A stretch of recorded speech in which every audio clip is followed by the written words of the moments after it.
see here. Guys in the chat, if you can see us, I'm still waiting for the hamster wheel here, but it looks like we're good. Give us a thumbs up that we sound good. And we're here with the great Clint Richardson. Gonna go ahead and start the show, guys. Stoked to have you all here. Here we go. Oh, yeah. Let's see. Is that my audio? I'm that on. was me with the echo. Okay. Can't blame me today. What is this rookie mistake? My gosh. Right. Every And time. here, in all those years we spent in podcast school, of I never graduated, Bear. Okay. I never started.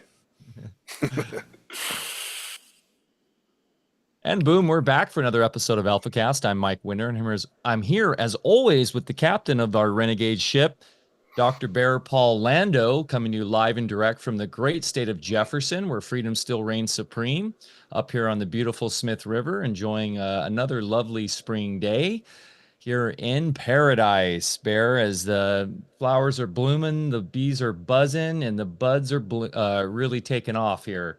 How you doing over there at the farm? Doing fantastic. Finally, it's been a lot of fall springs, and we lost a lot of crops. Things got iced over too many times, so we're doing a lot of replanting. Really looking forward to this conversation. As you said, we should have been recording our pre-podcast chat here because it was already great. Found out that Clint and I are both from the great Vatican ship Utah, and I spent so many years there playing football, no less. But still had some time up there in the Wasatch Mountain Range, and did a lot of good skiing. So let's get going. We've got a lot to talk about. Indeed, we do. The later 70s were a time of change and promise. Those that survived the contrived archaic revival of the 60s began an exploration of medicine grounded in natural law, while others took advantage of entrepreneurial opportunities still available prior to the box store invasion.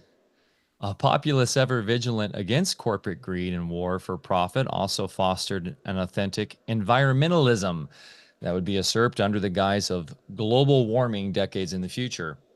The spirit of the times inspired, yet again, a much smaller band of intrepid individuals who endeavored to reveal the roots of the larger societal concerns.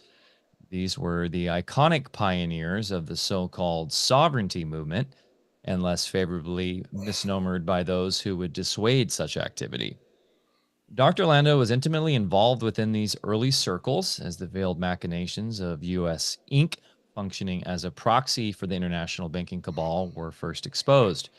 Pre-internet, research was conducted in law libraries, accessing court documents and diving deep into Federal Reserve publications in the Uniform Commercial Code. In vivo trial and error proved or disproved working theories, and it came at great risk, as many lost their freedom and financial well-being, and some their very lives.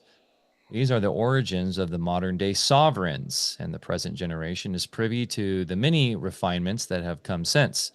Now more than ever, it is important to be grounded in the foundational principles that began this awareness, and avoid the pitfalls of the growing trend to emphasize process over substance.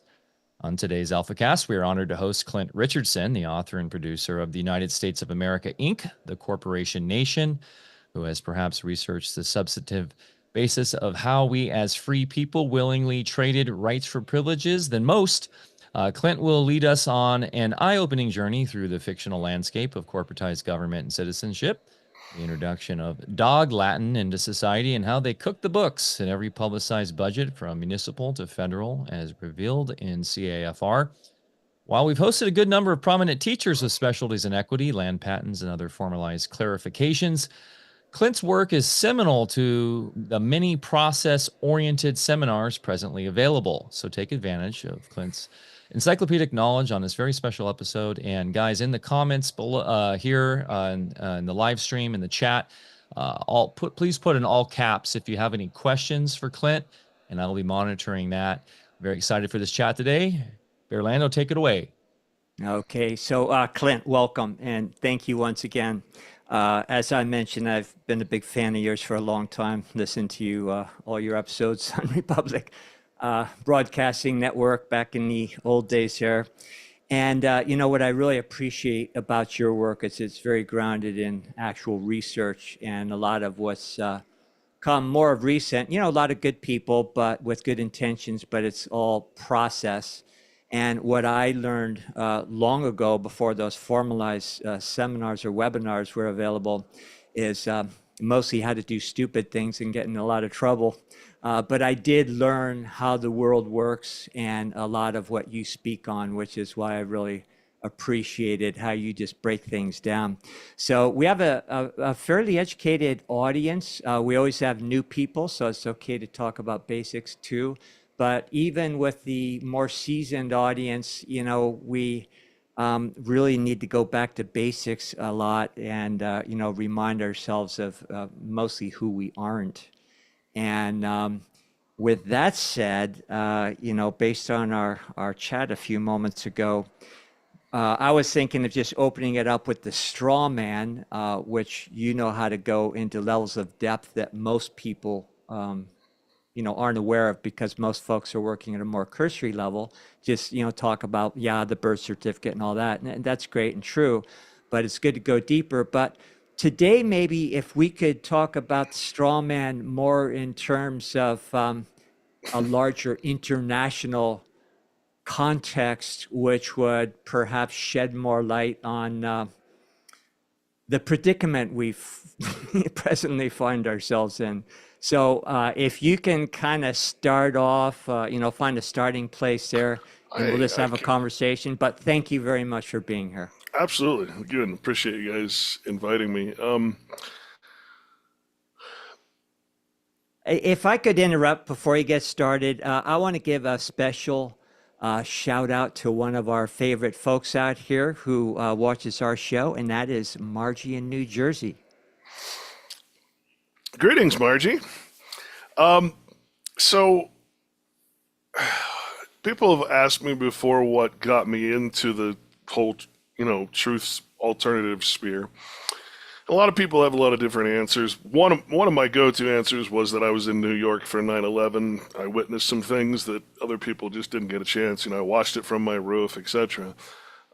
But really, the honest answer, that really shifted me into the mindset, because obviously things were wrong. But then I moved on to Los Angeles. I went to sound engineering school, and I learned how to become a sound editor and built up my credit. I was making money. I was doing well. I could, pretty much, for the short time that I was there and was enjoying myself before I realized what a what a toxic cesspool Hollywood is. I was working for the top company and everything. But right in the middle of that, what really woke me up to this notion of the word is straw man. Straw man is a perfectly legitimate legal term. You can find it in the dictionaries, and it basically is the same as like a proxy, or like something you're putting out there that is not you, but you're claiming is yourself, right? The technical word we should be using is person. Okay, person means in legal, basically, if you look up the word person, it's all kinds of things, but it's basically your status in the legal system or society, okay?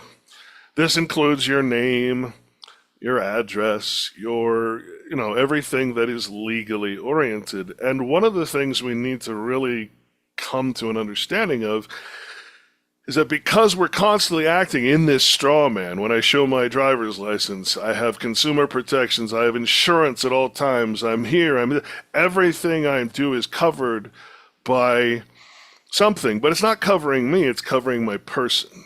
Okay, this person that was assigned to me at birth. And because I act through that person, that status, therefore, I'm not acting as myself. And I found out the hard way how that works because I went through identity theft. So here I am, like I said, perfect credit. And suddenly, these bills start appearing in my home. I had a cool little pad, little pool house in the back of someone's house. And I found out that the guy that rented that house was the one that was actually doing the mail fraud, and that he was part of a bigger chain. So he was getting my mail before I ever got it. So, but when I started receiving bills, we're talking credit cards opened in my name, we're talking homes bought and sold, we're talking cars, boats, anything you can think of bought and sold in my name.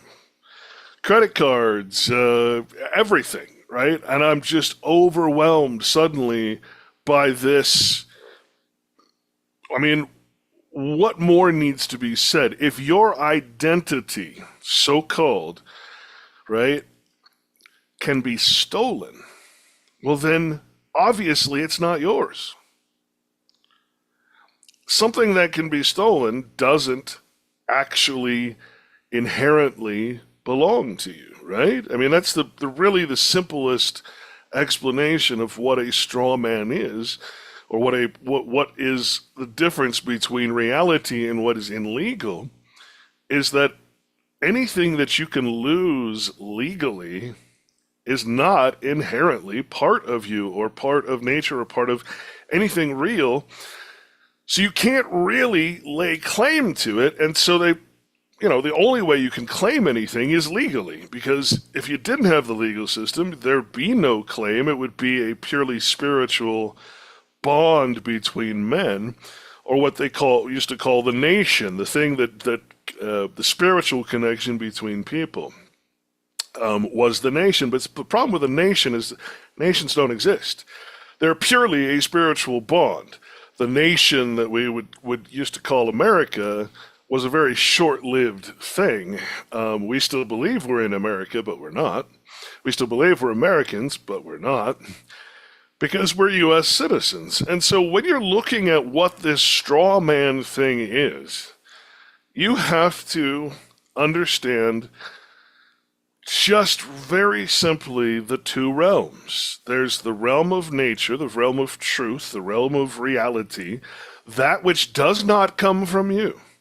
And that's really hard for people to understand, is that truth, reality, nature, you're not the creator. It's plain and simple. You are not the creator. And over here you have what is called the artifice. The devil in the Bible is actually, one of his nicknames is the artificer, that which is artificial, right? Now our problem is that we've been struck out of nature, and we've been put into what is called an indenture. Okay, I mean, am I clear with the identity theft, that your identity is not you? I mean, obviously, right? It's kind of a self-evident. Great way to illustrate where we're at.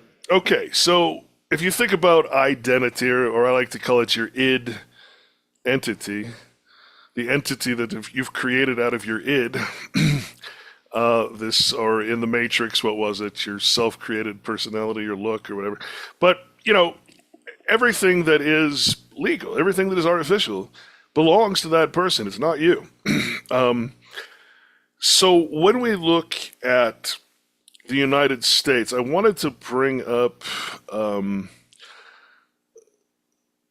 first of all, let me premise this, and I'm not here to offend anybody.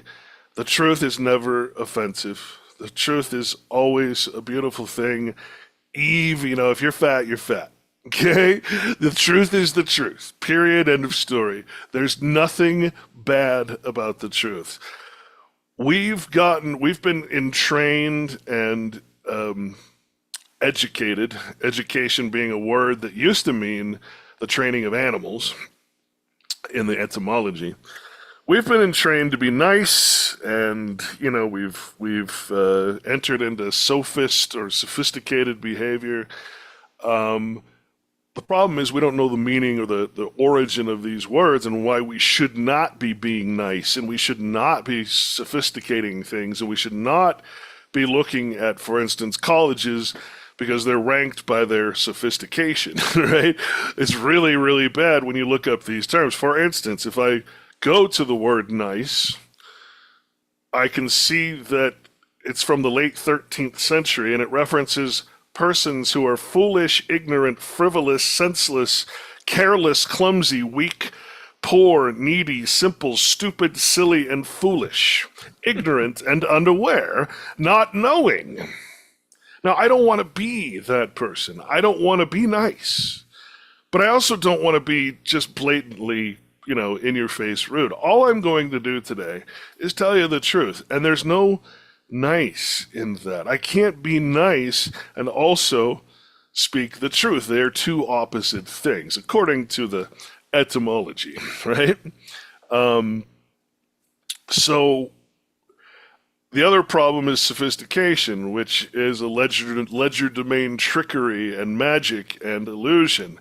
Again, that's how we rate these big colleges, by their prestige, or their prestige being another magical term, right? So we don't want to go that route either. We just want to go right straight down the middle, and not really no bars hold, right? No, you just spare the rod, right?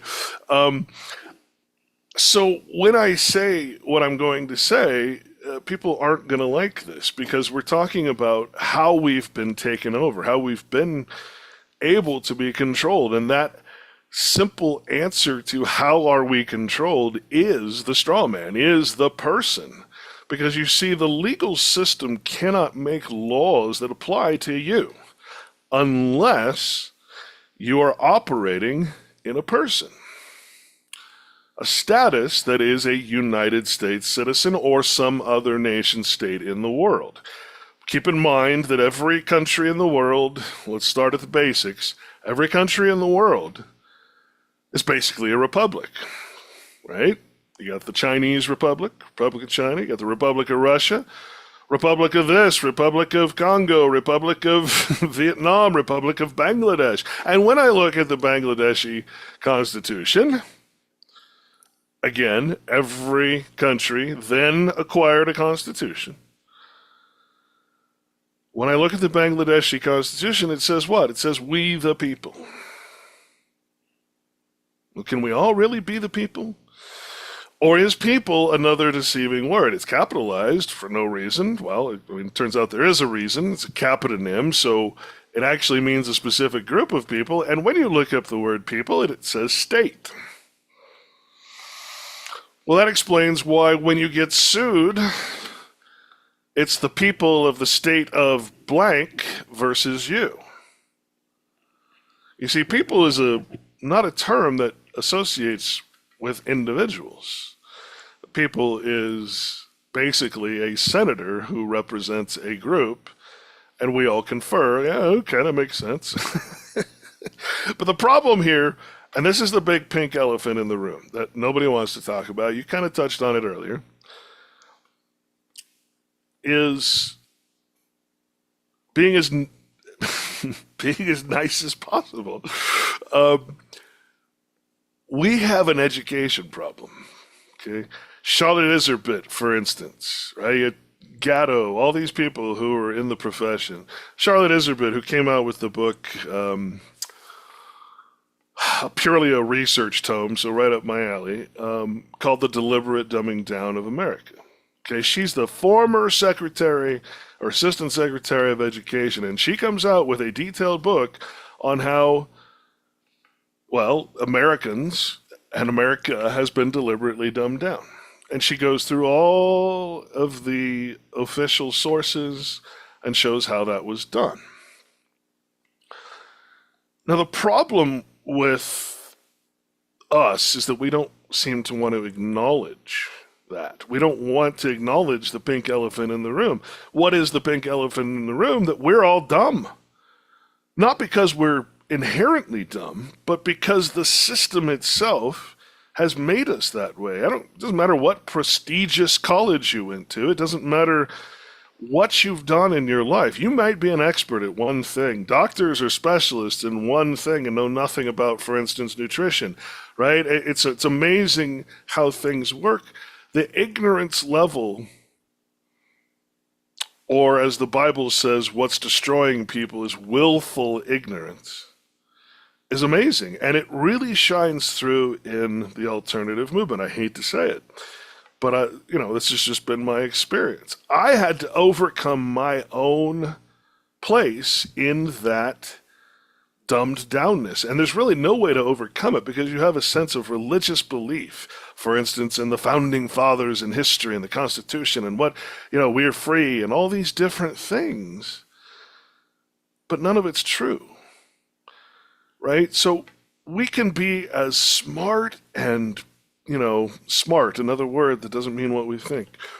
We can be as enveloped and articulate in something so artificial as the Constitution or constitutional law or this or that, and yet still remain as dumb as a rock when it comes to understanding how the world works. And, you were watching me back in 2013. It took me this long to figure out how the damn world works. Right? Now, I came across the straw man and I came across all these things, but it wasn't until I started looking into international law, how the world works, how the Treaty of Westphalia came into play in the 1600s, and how the whole world shifted into suddenly every country becomes a republic. Every country then somehow gets a constitution. And we treat our Constitution as if it's the only one in the world. There's thousands, right? I don't know why it's worshipped for some reason, but that's part of the dumbness. And again, I don't mean that offensively. I mean, we need to really examine our dumbed downness. We take that and we self-actualize it and apply it to the things that we believe. And we find that most of the stuff that we believe is fiction.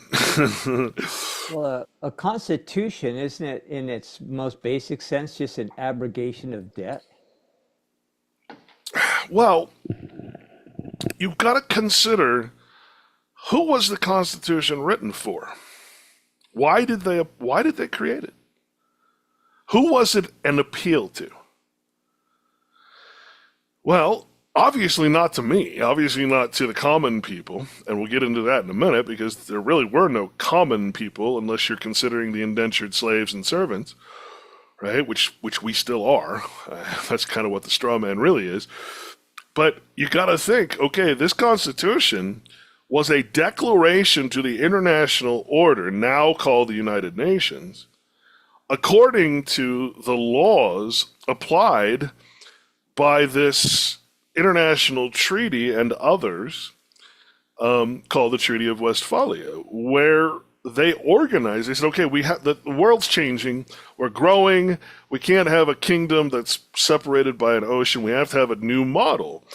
This is why every country in the world, again, one of the things I kept coming across as I'm studying the nation-state model. So what you have to understand, so that we understand the difference between a constitution that is international and a constitution that is purely internal, okay? This is a great example.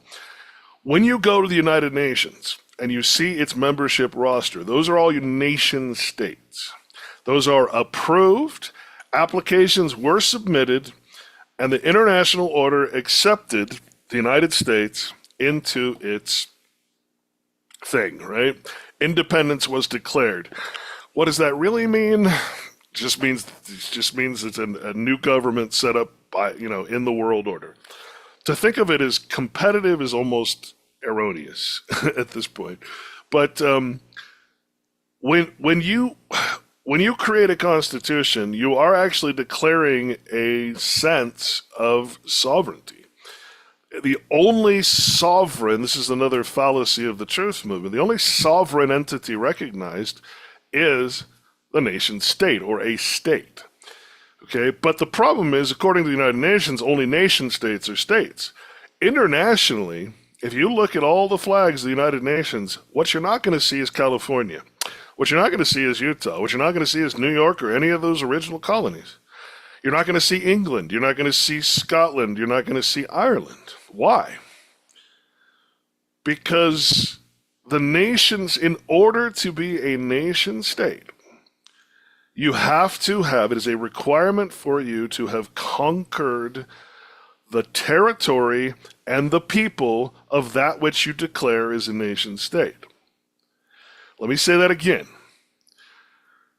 In order to be a nation state, a member of the United Nations, you have to have, it is a requirement that you have conquered the people and the territory. Now, another word for this is purchase. Remember a little thing called the Louisiana Purchase? You remember the Northwest Ordinance? You know, Ohio, for instance, was started first as the Ohio Company, etc. It's all commercial, right? So when you're looking at what is a sovereign state, the 50 individual states are not sovereign. In fact, another good example is when the Confederacy, those states that saw how illegitimate the government had become, how it was usurping power, just as they warned, when they tried to break free and the Congress stood sine die without any power anymore because there was no mutual compact anymore, mutual union. That was when the first emergency order, executive order was declared, martial law. We're going to go, the United States as an entity is going to go in and conquer again the Confederate States, okay? Because the Confederate States, what they wanted to do, and they had all the trappings to do it, they just weren't accepted in time, was to create their own nation state. See, nobody talks about this because it's not a known history. But you gotta stop and think. What would happen, let's just say, and it's impossible, and I'll tell you why first. Every state after the Civil War, after everybody was reconquered and repurchased into the United States, the nation state, the states that were supposedly sovereign, right, all ceded their public lands to the United States. They had to rewrite their constitutions and were forced to cede the public land. So in Utah, that's 83% of the land. California, it's about 34% of the land, et cetera, et cetera, et cetera. Now, if California, this is why it's such a joke. Again, the ignorance behind this is amazing. If California were to secede, that would be a declaration of war and a theft of United States property, because that land was ceded in the Constitution, the very founding document of California. That would mean California would actually need to separate and then seek international protection by becoming a nation state. That is the only option when one secedes from any nation state. There is no other thing that you can do but apply for membership. All these different sovereign entities, they call themselves sovereigns, they're all applying. Even Taiwan is still applying for United Nations membership. So in California, there's a movement you're probably aware of called New California State, where they're trying to create a new state within the state like West Virginia did. So basically, they're just back in the same soup, even if they succeed, right? Well, I mean, that's like, the best example I guess I could give for that is that's like creating a union. You're still employed. You're still part of the nation state. You're not getting any sense of sovereignty because sovereignty is something that's given. It's not taken. Okay? You have to apply for it. We never left the clutches of this royal family, okay? All your presidents, all your vice presidents, all their wives or first cousins, all the actors, all the businessmen, you can trace their genealogy to one single family, okay? When you look up, and the problem is we say, oh, Bush and Cheney are cousins, Obama and Bush are cousins, oh, look, Donald Trump and Hillary Clinton had the same great-great-great-grandmother, oh, look, but we don't look at their lines directly, right? So when you look at George Bush, you look at John Kerry, you see that they're eighth cousins, but when you look at their etymology, straight down the line, they are direct descendants of the kings of England. They're not even cousins. they're the great-great-grandson, right? Not in a different family, no, this is a straight shot. The order of Charlemagne, the order of this. That's who rules. That's who continues to rule the world. The way they rule it, the way they govern it, sure, yes, it changes, obviously. But when you have a total control of the news and the, entertainment, education, government, corporation, how can we not be dumbed down? How can we not believe in the story they tell us? Now, one of the things that is common and one of the biggest complaints about nation states is that they take the history, the national bond between people, that which originally was the idea that we all worship, right? That we're all like, God, yeah, patriotism. That concept, the nation state then comes in, forms the republic, right? And then takes it over with the Constitution and slowly becomes the entity it becomes, to where now you have exactly what we oppose, which is a national standing army, right? It's the new king. And if you did a Declaration of Independence today, it's much worse than anything the king was doing to the states or the colonies back then. So one thing that is notorious throughout the nation state kingdom is that they steal the national identity of the people. Again, the spiritual bond, the spiritual connection, and they claim it as their own. We're dumbed down enough that we look at the central government, which was completely opposed to by the Federalists, right? We do not want a powerful central government. That's what we're getting away from, and yet that's exactly what we have, and that's exactly what everybody else has. They tricked us, right? They assumed our identity, pretended to be us, and basically conquered us, right? Purchased us. Because again, those are the same words. So all these, before any state is created, it's already a territory of the United States.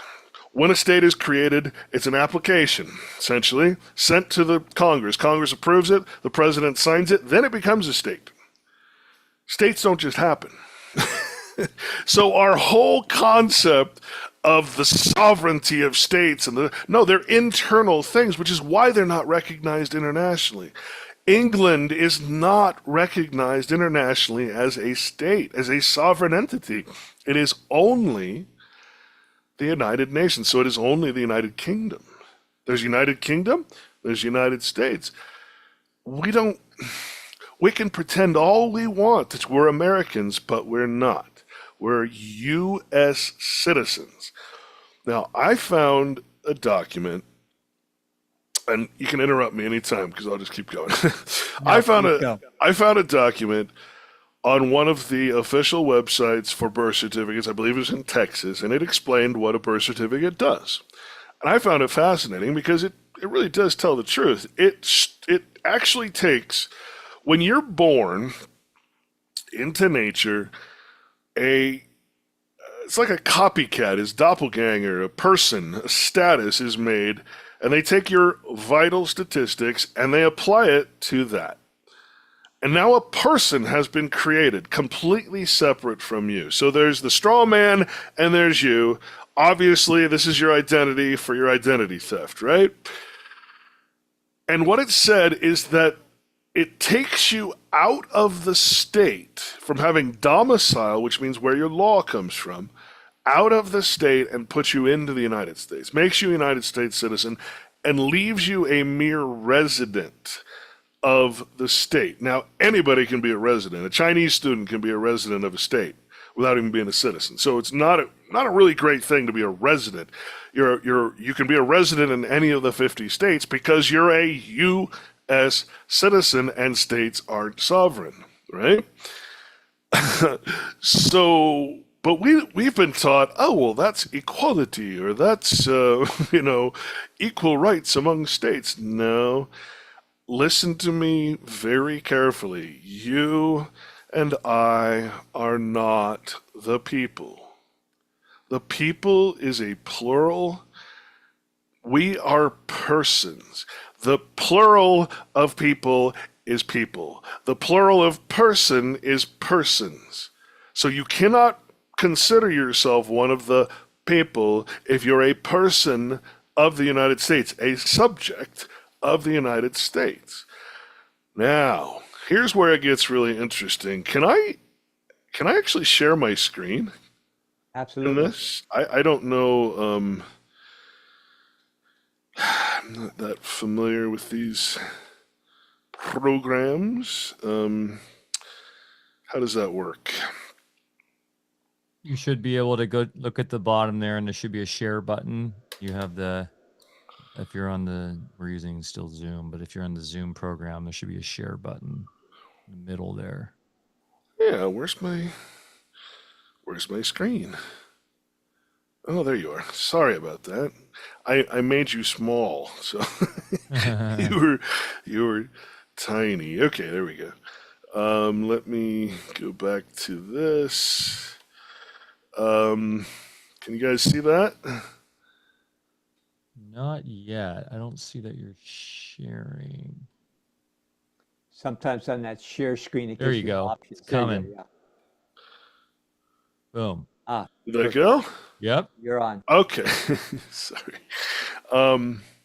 Let's see. I know there's a way to make that bigger. Let me move you guys aside here. Well, okay, so these are just pictures of indentured servants. You gotta realize that when everybody came over to America, there was royalty that came over who established all of these colonies and companies. Same with East India Company, right? You had the Virginia Company, the Ohio Company, which all turned into essentially the governments of states, individual states, as we call them. Better, we should call them what Canada calls them, is provinces, because that's really what states are at this point. There's no sovereignty but what is allowed by the United States. All other sovereignties were given up. So, yeah, it's a problem.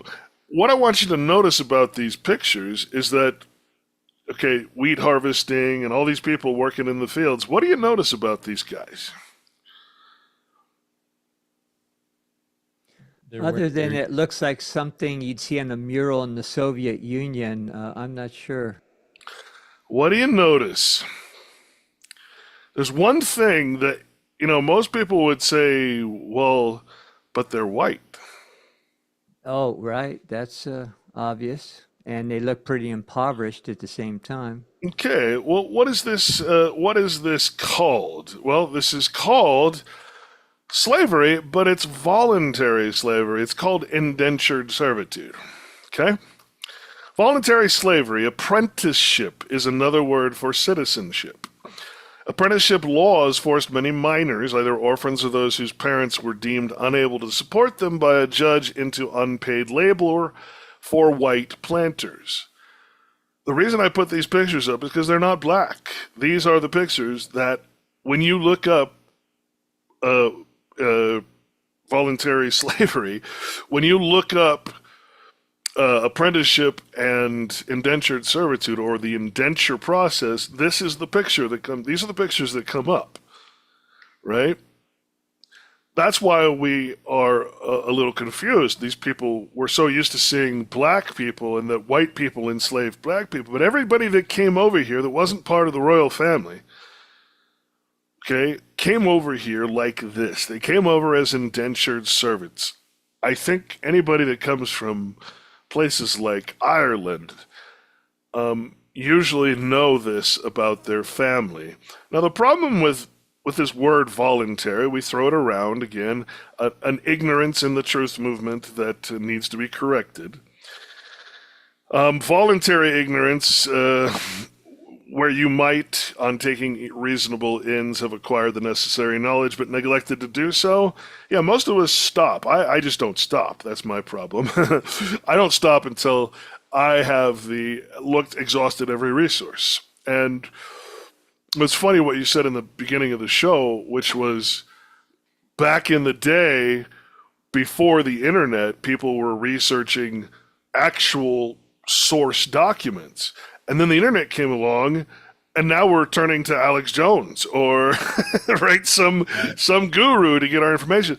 And it's funny because what I did was I said, oh my God, all the things I had to do in the library are now available online. I can do it online. So I'm going through patents, I'm going through dictionaries, I'm going through all these different things that I could be doing if I went to the library, which means that I wasn't succumbing to a lot of the traps and pitfalls that exist. And I know that while I was you guys have probably had some of this, while I was a radio host especially, people would send me stuff all the time.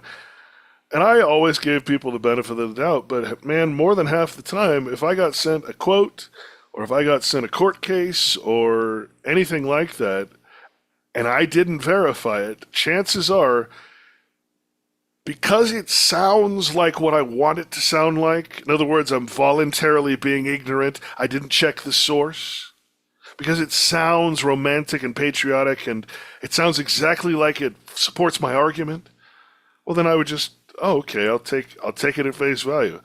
And sure enough, I'd get a message saying that's not a real quote. Most of the quotes that are passed around, the quotes about the Federal Reserve, for instance, completely false. Federal Reserve is a whole subject I tackled, and the Fed movement was a psyop. It's false. We can talk about that if you want later, but more importantly, we are voluntarily ignorant, willingly ignorant, okay?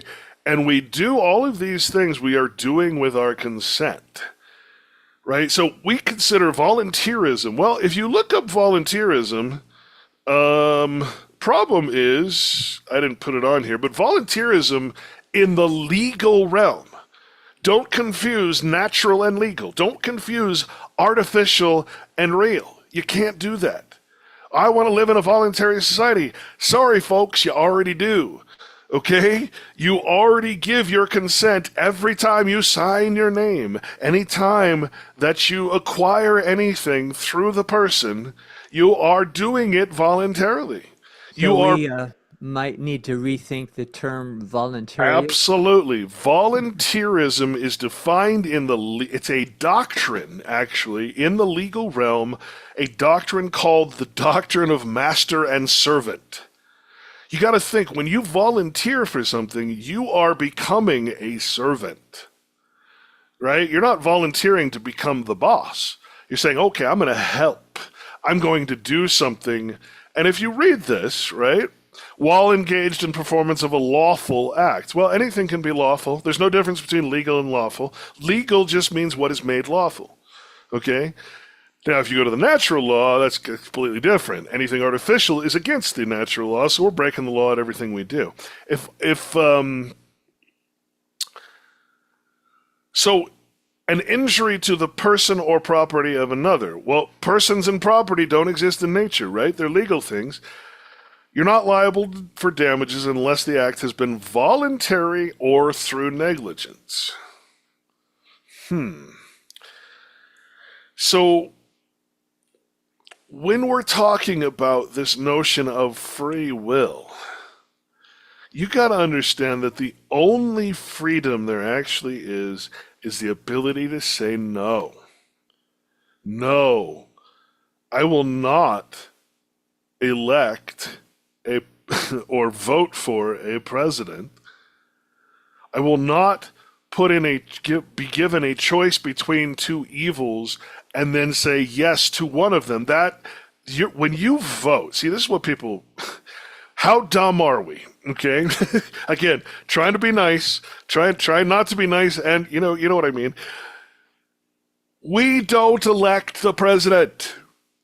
The president is elected by the Electoral College.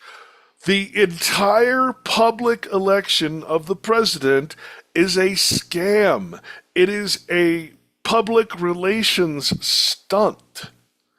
You've seen it happen before between Bush and what's his name, Gore, right? You've seen where the Electoral College wins out.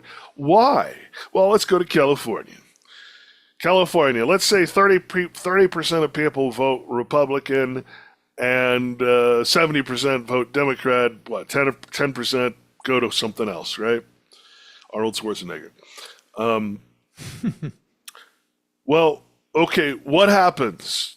What happens to California in that case? Does the Republican candidate get the 30% of the Electoral College? No. No, that only happens in a couple states, and they're pretty much worthless because they're only like 3 votes. No, the entire state in California, 100% of the electoral votes goes to the candidate, or the party, I should say, that the vote goes to, right? So they don't have to control the vote. They only have to control the elect. See, if you look up the word elect, it's elite. If you look up the word vote, it means to pray to your master, to pray to your false god. Okay? We are not electors. There's a list of electors. You can look them up. They're appointed by the political parties. So what happens then when, let's say, a third party went into California and got 25% of the vote? Or let's say he went in and got 52% of the vote.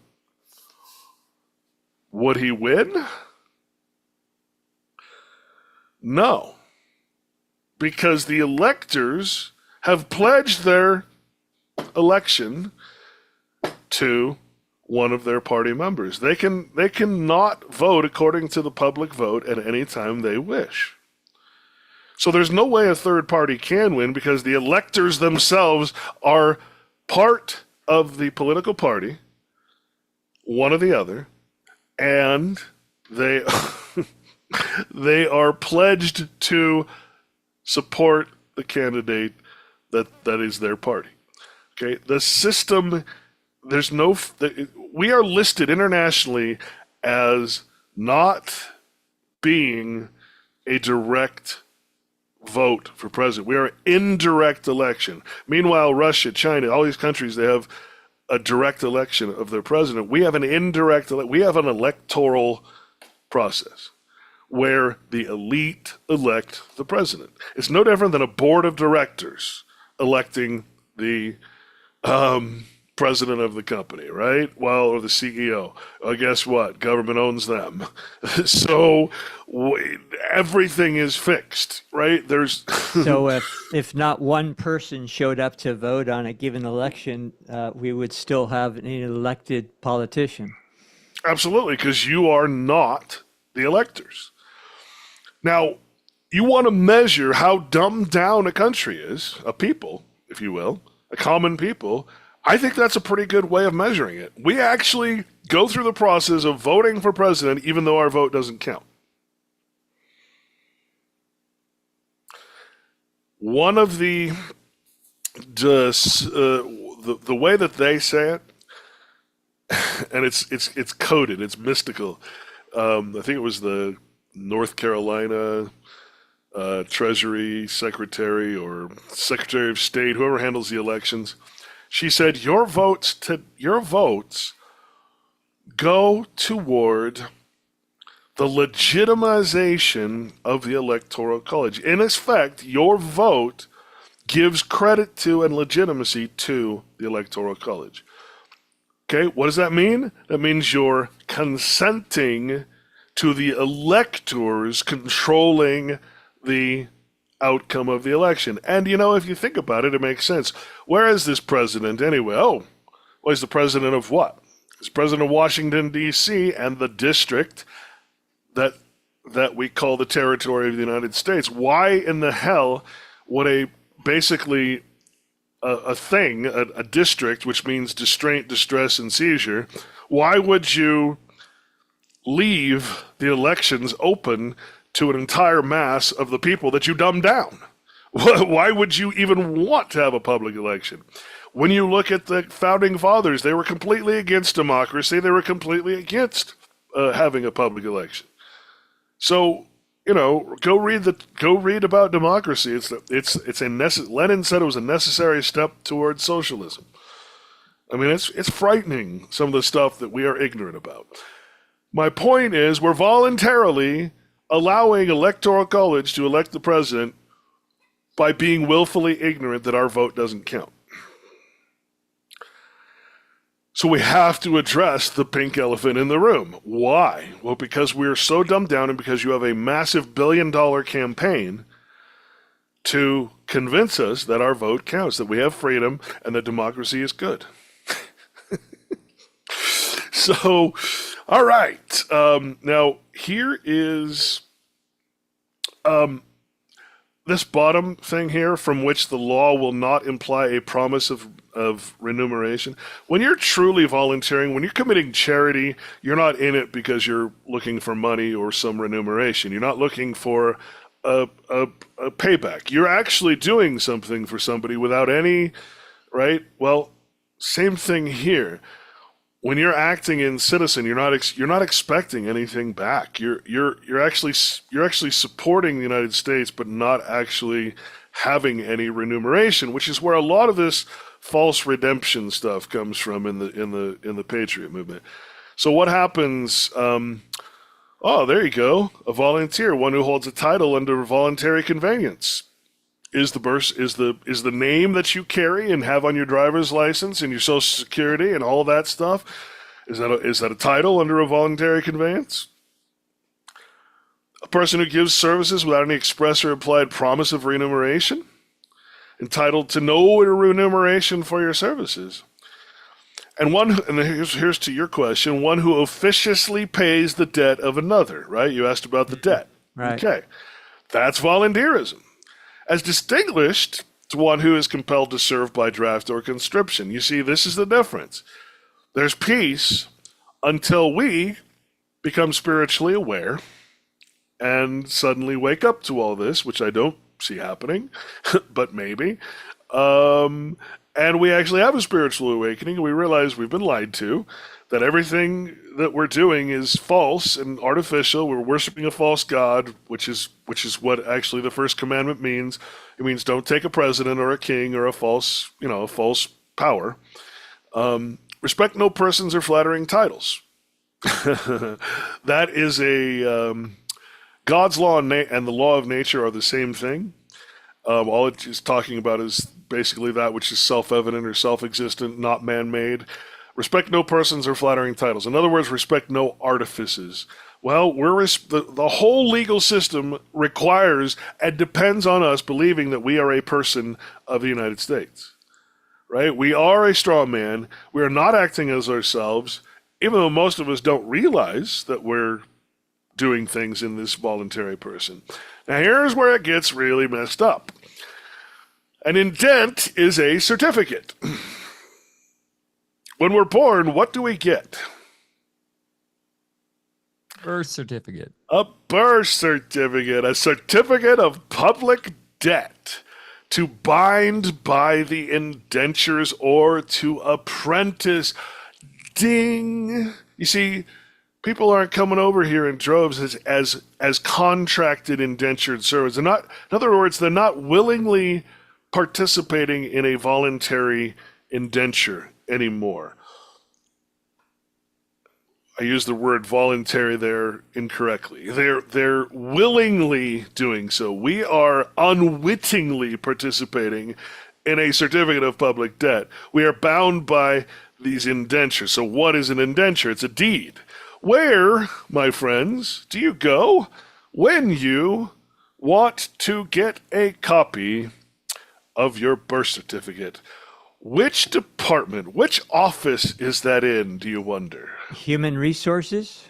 Yeah, right? Human capital management? No, you go to the Office of Deeds. Records. Right. Oh, well, so that would tell you what the birth certificate, what an indenture and a birth certificate is. It's a deed. Okay. An indenture of apprenticeship, a contract in two parts by which a person, generally a minor, is bound to serve another in his trade, art or occupation, for a stated time on condition of being instructed in the same. Why do you think that the government is required to have public education? Now, the problem is we have this certificate of public debt. What is the debt? Now, 99% of people out there, because of our dumbed down nature, again, just being honest, would say, well, that's the public debt, right? That's the national debt. That's money, right? Money, money, money, money, money. Because all we can think about is money, money, money, money, money. No. You see, this kind of debt, an indenture is not a monetary debt. An indenture is what's called a performance debt. When you are apprentice, when you are acting in person because you're too irresponsible and dumbed down and not self-supporting and not self-efficient and not, you're unfamiliar with the law of nature, which is basically the Bible. They acknowledge that. The Bible is completely 100% against legal, and legal's completely 100% against the law of God, law of nature. Again, people don't like to hear that, but that's where it's at. How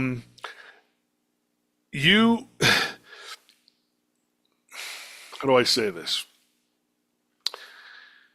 You're bound. Okay, a person is said to be in bond and surety.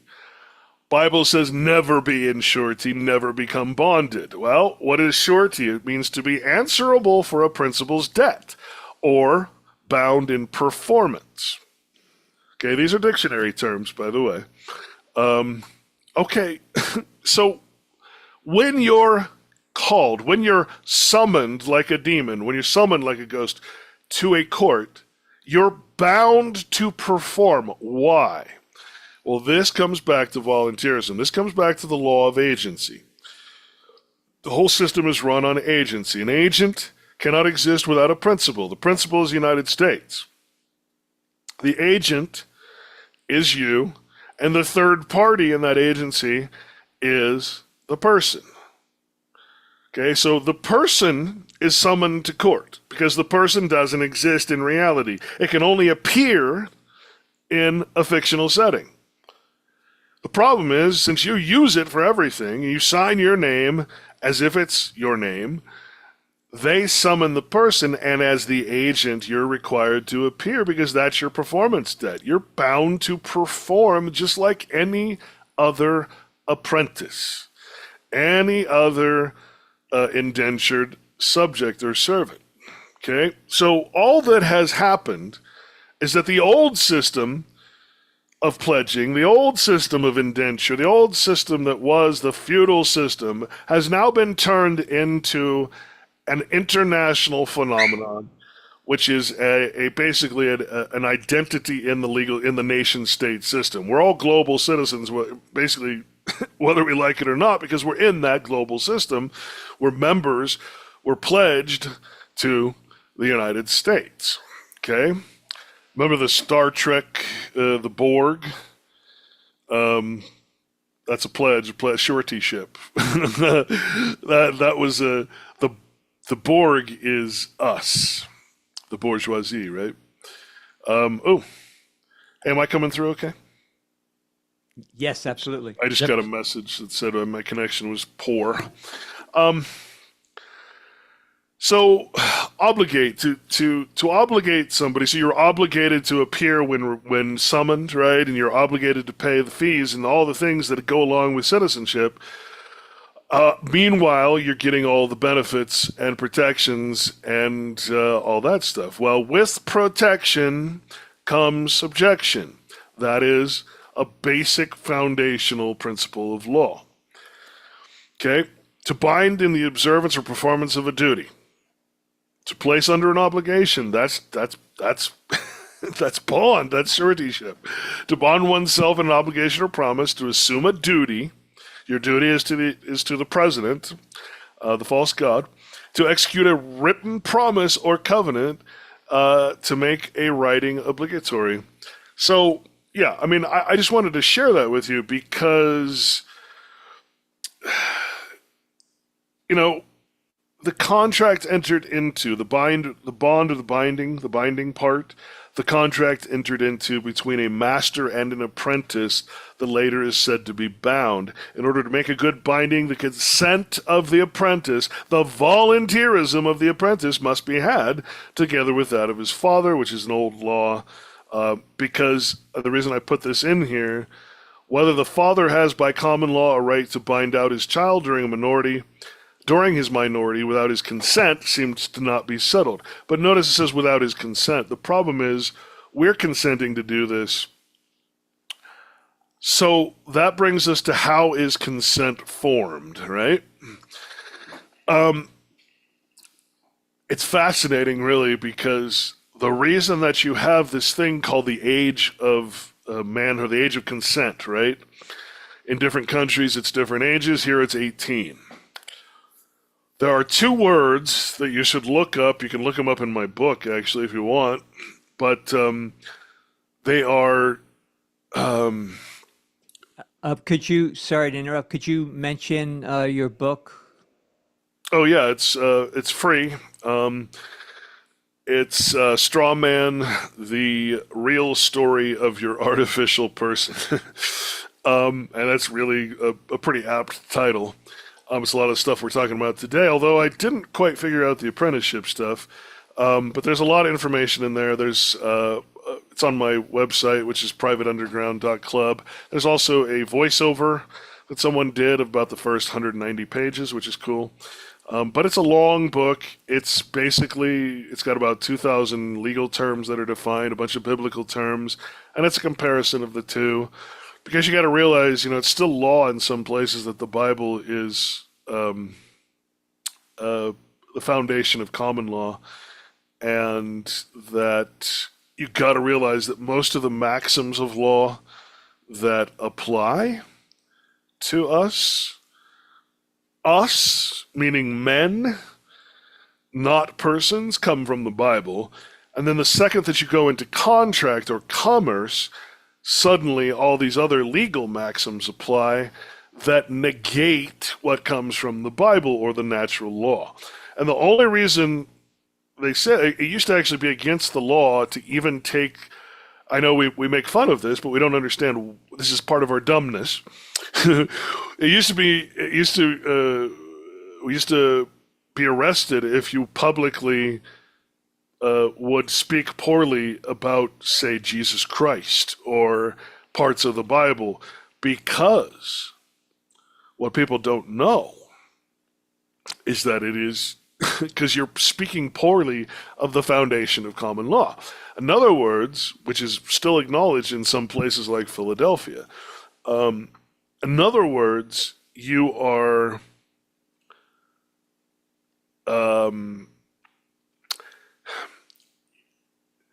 in order to understand that, you have to understand the character, the caricature, the anthropomorphization that is Christ comes from logos, which is the law of the universe, law of God, basically, the law of nature. That is the Christ character. You're not supposed to take it literally.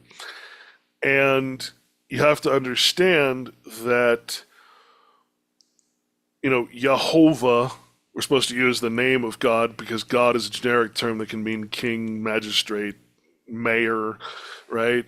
Take no false gods. And so in the original Bible, you had the YH, the tetragrammaton, I think they call it, and YHVH, whatever, in the different language. And this was a term, these terms they go back to the Greek times, right? Logos and all these. They're very, very well defined terms. And yet when people read the Bible, they seem to be left open to just saying, okay, well, I believe God is this. I believe God is man in the sky. I believe God is this. No, God's very well defined and well understood in the ancient languages to be all that is truth. God is truth. Self-evident and self-existence, right? Nothing mysterious, nothing, God is life. God is everything that exists that is not man-made, that is not artificial, right? Satan is just another word for men acting against and they're anthropomorphize it into a character. Christ is the law, the logos. of Jehovah. That's why he says, if you're going to be saved, you have to follow Christ in order to worship Jehovah or nature, the universe, God, right? What does that mean? It means I got to think of a dead guy and believe in him? No. That's religion. That's another dumbing down tool. When you go to the ancient scripts, you understand, and I spent a lot of time looking at all the concordances and lexicons and everything like that. What it means is you got to, when men start following the law of nature, Christ, the personification, or the word of God, the law of God, made flesh, right, for the story.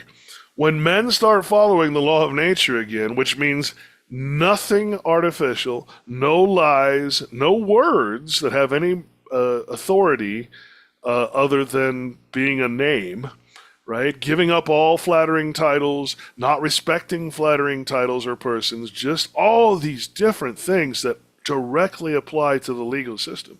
That is the only redemption you're gonna, that's why they say Christ is the Redeemer. Well, the law of nature is redemption because you're giving up everything artificial. So this goes way beyond religion. This has nothing to do with religion. This is the Bible. So when you're talking about a time when people could be locked up for speaking against Christ, it was actually, you could liken it to speaking against a codification of some type. You could liken it to saying the same thing as today, basically, which is that we don't subscribe to a moral order or a moral law, a spiritual law or connection. That which drives a people, the nation, that which drives a people together is usually some form of religious belief, but not in religion. That's the thing. We're not talking. You have to realize that religion comes after the source, and religion is always false. Christianity, Christ wasn't a Christian, right? Christianity came after. The only time a word Christian is used in the Bible was as an insult. It was a hypocrisy. It was saying, look, there goes the follower of Christ who doesn't actually follow the law. Okay? Christianity has nothing to do with the Bible. It's a way of dumbing people down and making you either love the false church or hate the Bible. Either way, they win. I want you to think about something. Did you ever see the Book of Eli, the movie? No, I haven't. Yeah, when he's roaming the world, he's roaming like a kind of it's post-apocalyptic, right? Yes, but what is he roaming with? The Bible. Right. Why is the bad guy, who's the only guy that can actually read, why is he sending all his illiterate minions out and saying, get all books that you can find and bring them back to me, and then he's looking to see if one of them is the Bible? Why is he doing that? He doesn't want his minions, right, the people that he can control, he doesn't want them to be able to read the law of nature. He doesn't want them to understand that the law of nature is to not accept these artificial things, to not accept personhood and status and believe in flattering titles and presidents and kings and false gods and all these things that the Bible says. Don't be in surety, don't be in debt, don't do this, don't respect money or mammon. All these things, right? He doesn't want them to understand that. Because, see, the way that the evil cabal uses the Bible is to keep it down here in a completely different language. You can't read the Bible in English. English is dog Latin. English is the language of slavery. It's meant to be a dumbed-down language for a dumbed-down people. And I found that out as I was researching. There's actually a term called dog Latin. And it refers to us, as, when you say dog, as a four-footed beast. In other words, a beast of burden, right? So the whole concept of the movie is that here's this guy, he's carrying with him the Bible, and the bad guy wants to get the Bible so that he can read it, because he's the only one that can read, understand it, and then subject the people to a complete ignorance of it. He knows that the power to rule lies in the ignorance of people to that book. And that is exactly where we're at today. Now, most people hear that. They don't want to, no, I'm going to stay ignorant. I'm going to continue hating a book I've never read, or I'm going to continue hating a book that I've read 10 times, but only in English, and never went to actually see what the actual words mean. Not to mention, I didn't notice that the entire book is basically legalese.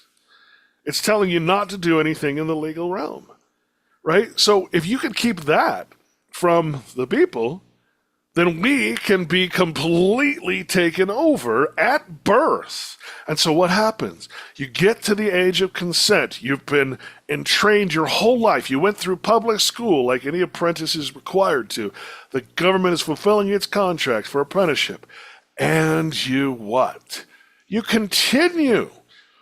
You confirm, which is another religious term from the Catholic Church, I believe, and you ratify the fact that you are indeed a voluntary, not really an apprentice as much as you are now graduated to a voluntary indentured servant.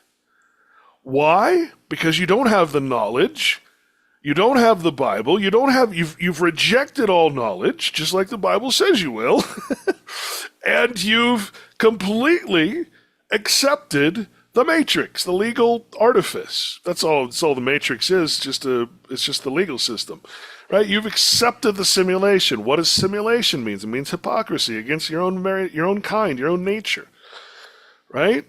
Yeah, I do find it interesting, Clint. You opened up with talking about dumb, which of course means the inability to speak. And then, you have John 1:1, which, is the famous in the beginning was the word, or really, I guess the translation might even be in the beginning was the logos. And the logos was with God, and the logos was God. And that's about speaking, right? Speaking your law. And I find it interesting that you're talking about being dumb and the inability to even speak that law. And then, of course, you've got corporations, the incorporeal, the not matter, which is the original churches were all incorporated, right? So, this goes way, way, way back. Fundamental stuff here. And incorporation, to be incorporeal means to be without spirit or without soul. So when you are incorporated, well, guess what? What does it mean to be emancipated? It means to be incorporated into the city.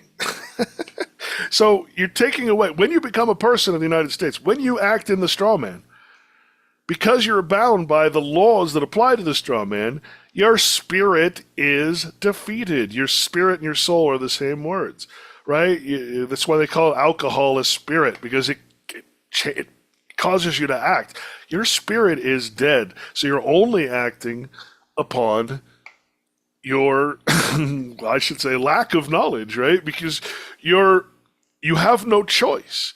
Everything is causality, right? Choice between two evils, that's no choice. The only choice, the only time you know you're free, is you can say no to everything. If anything can be forced upon you, the exception of things like, if I'm going around murdering people, that's obviously you're going to get your due justice, right? That's some things can't really even be qualified. But, because that would be a direct result of someone protecting themselves or others, right? So I think the great mistake and the great thing that the church is responsible for is making us believe that we are the controllers, we are the gods, we are the people who control and should conquer nature. But the truth is, we are supposed to be the stewards. And so what you just said about, we're supposed to be in husbandry, we're supposed to respect it, because if you respect nature, well, guess what? You're not going to have God's wrath. What is God's wrath? Well, how about we don't spill a bunch of chemicals in the water we're drinking so that we get cancer? I blame God for cancer. Why don't you blame what you've allowed to happen instead? Right? Because God isn't doing this so-called God that everybody wants to blame, even though it's not a thing. This is the universe, right? It's everything that's in existence, the supremacy of all being, right? It's this beautiful concept if you look up Jehovah. And specifically that which is self-evident and self-existent. Well, the challenge that all of us have is to become again that which we are born. Self-evident, meaning I don't need a status or anything else to prove that I exist, because I'm self-existence. I exist despite man. Man didn't create me. I didn't create me. My mom didn't create me. I'm a creation of nature. I'm part of it. Your law is only over artificial things. So how do they trap us? Through apprenticeship, through the birth certificate. You see, this is so much deeper than people could imagine, but the key to it all goes back to the beginning. Dumb them down. Never let them know that the Bible is that which will allow them to remove themselves from the contract, from the commerce, from the devil, from Satan's realm, basically anything artificial, right? And how? Well, that's the hard part. That's the part. That's where you have to say, okay, if I'm going to follow the law of God, the law of nature, whatever you want to call it, whatever makes you feel comfortable, well, that means I have to be in truth at all times. I have to give up everything artificial. I can't use money. I can't worship mammon anymore, the meaning valuation. I can't look at something in nature like a cow and say that's worth money. I can't look at men and say, yeah, I could sell that man as a slave for money, right? Because money is another construct that needs to be completely torn apart, because time is money. Money is time. There's no contract without time. There's no contract without some monetary equivalent, right? If I were to give you a bill and the telephone company said, hey, we're just going to trust you to pay us this outrageous amount of money every month, and doesn't ever give you a time that you need to pay it by, what are you going to do? I mean, right? You have to have some form of mammon, some form of currency, of time, in order to have a contract. Contracts cannot exist without time, and therefore money. Now, why do I say this? Time. Well, first of all, there's many timelines. We're on the Jesus timeline, and the Jews are on their timeline, which, 30-something now, through 4,000-something? You've got all these different timelines, but we somehow think it's truth, right? Got to stop worshiping. It's not that you can't use time. Time is very useful. Farmer's Almanac's a great thing. You can't worship time, right? You can't love it to the point where it has power over reality. No, time does not exist, but you can track existence by time. Sure, don't respect it as something more powerful. Don't respect the name of something over the reality. That's how slavery is founded. Now, if I go out into the middle of space, and I'm just sitting here, and I've got nothing to look at except open space, how am I going to tell time? What time is it? Yeah, time is referential. Right. There's no such thing as time. God, if you will, we are, and this is really cool when you think about it. We're supposed to be timeless. We're supposed to be without value. We're supposed to be priceless. Everything that you see in nature should be priceless. These are parts of the notion of the law of nature. It's not, you don't take the law of nature and skew it and stretch it to please your own participation in the commercial system. No. Remember, above all else, you talked about speaking your law. What's not your law? The law is self-existent and self-evident. You're either part of it and following it, or you're not. If you're not, then yeah, you would start speaking and making up laws that go against it, because there is nothing that we do or create or invent, I should say, recreate, that isn't opposed to the law of nature, law of God. That can be it doesn't necessarily, it's a neutral concept. Most things are, meaning that, it can be, a lot of people, well, you mean I have to go out into the forest and eat bark? No. Imagine the beautiful things that you could do. And here's one for you. All of the hidden and suppressed technologies that could benefit us in such great ways and have no effect on the nature around us, right? The life around, having no effect. That is what utopia is actually defined as, the middle of nowhere. How can we then become part of nowhere, see, we block off nature. We pretend nature is our enemy. We put up borders and fences and we spray poisons and we do all these things instead of embracing it, letting our crops grow amongst all of this, right? We do everything wrong. We do everything opposed to nature.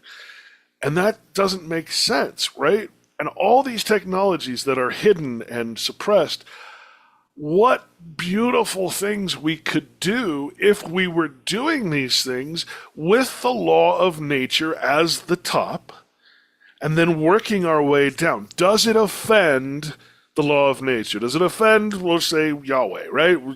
Jehovah, excuse me. Does it offend the notion of, are we polluting our atmosphere? Are we polluting, right? That is how the law is supposed to work. You've got the spiritual moral law, which is supposed to be the champion of anything that man creates, the legal system, for instance, right? And then everything else. But we have taken the top layer, the moral foundation of the law, and we've buried it. And this is why everything is happening in the world. So, Clint, what you're saying is so self-evident and so profound. And it's why I also left a lot of the world of process a long time ago. Because if you look at it within the context of how you describe filing pieces of paper or doing formal clarifications or playing that game in any way or saying, no, I'm not that person, I'm really a national, it's just... That's not self-evident, is it? Yeah, I got to the point where I just said, I can't do this anymore either. Right. Yeah. Unfortunately, look, all of the, I said, I started calling the truth movement the false redemption movement because everybody's looking for some kind of redemption, looking away from the Bible, looking away from the quote, the notion of Jesus Christ, right? The law of nature, law of God. Looking and trying to find redemption in money, trying to find redemption in Bitcoin or anarchy or this or that. No, guys, it's not about that. These are all artificial constructs, right? These are things that they require an effort for them to be in existence. That which will redeem you is that which is not made by man. And I know that's hard because we're trained, part of communism is to, for instance, is to trick people into saying, hey, my labor is a commodity. It's not my own. The product of my labor is not mine. And so I can sell not my labor, but the product of it. And this is why all these companies, meaning government itself, holds the patent and property protection for everything that would be beneficial. You want to solve most of the world's problems, eliminate patents tomorrow, because all of a sudden everything is available. And guess what? Even now, if you see something that is patented, you can build that thing as long as you're not selling it. Everything has to do with everything wrong. Oh, you're in possession of marijuana. Look, marijuana doesn't exist. There's only cannabis. There's only the plant. The only way that cannabis can become marijuana is if they burn it. So they charge you with what? With possession of marijuana, because even though you just had plant, you have a plant, right? It's a bud, right? It's beautiful, beautiful, wonderful thing. And they take it and they say, and they burn it.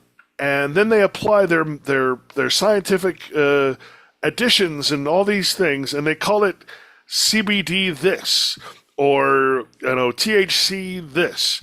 And then all of a sudden, your beautiful, wonderful plant that is priceless and wonderful and beautiful in nature becomes a drug. Okay, well, the only way that anything is a drug is if it's a compound of two or more natural things. So you cannot be charged with possession of marijuana unless you voluntarily agree that it's marijuana, because they have to take the cannabis, alter it in a lab, and then claim that it's marijuana. So what do they actually charge you for? You're in possession of cannabis or marijuana with intention to sell. You see, once it gets into commerce, then it's in their jurisdiction. Now the Commerce Clause applies. This is why you shouldn't respect money or credit or any of these things. This is why love, forgiveness, and charity are the highest law. Charity, let's just take charity. If you have charity, why would you need money? If you have forgiveness, why would you need a court system? And if you have love, true love, not sexual lust, right? Not what we call a marriage or whatever. No, love, true love, husbandry, a feeling of belonging to that which is truth, that which is God. You're part of God. You're not separate from it. God is not separate from nature. God is nature. If you're a part of that, well, then you must love it. You cannot possibly exist in it and at the same time damage and harm and pollute it. You must be in a state of love. But this is such a distant concept now because of the dumbness, right? We don't know the difference between love and lust. Yeah, you should look it up. It's pretty fascinating. Well, also, Clint, there's a distrust factor. Money has been used as a unit of account and medium of exchange because there's no trust amongst your fellow man because they're outside the law. Right. They're all operating in an immoral, fictional realm, right? Exactly. And look, you don't have to look at this in any way as a religious concept, right? Religion is something that you practice, right? You practice something to act religiously. Like I'm drinking my coffee religiously every freaking day. Does that mean I believe it's God? No. Right? Does it have some special power? No. In fact, I know I shouldn't drink it. But hey, here I am, right? So don't confuse the Bible and religion. Don't confuse any ancient text with the religion or any kind of gurus or anything like that apply to it. And if you come across on the internet any of these guys that are selling anything from redemption, verify your birth certificate or, this or that, please send me an email. Because we have debunked everything. None of it is true. It's all left over from what you said you were a part of, which is this tax protest movement that's been around for 50 or 60 years. It's failed every time. Every single person that they point to that says is my mentor can be shown in their court cases to have failed, to have gone to jail, to have been fined, or to even have lost their children, while at the same time claiming that you can do what I did and become free and save. No. You gotta, okay, remember this. If I want you to remember one thing, it's as persons of the United States, you're not free. You do not have, there is no special legal words, magic words that are suddenly going to give you property or land patents or any of this, because all of that comes from the nation state. It comes from the controller, the owner, right? As George Carlin used to say, right? The reason he was, George Carlin wasn't funny, but because he spoke the truth in such an elegant way, it sounded funny. Right? It was incredible the way he delivers stuff, especially his political stuff. But man, if you ever saw him live, people were uncomfortable because they're like, is that funny or true? Right? And they add laugh tracks, right? So look, you're not going to find redemption, or I'll put it to you another way.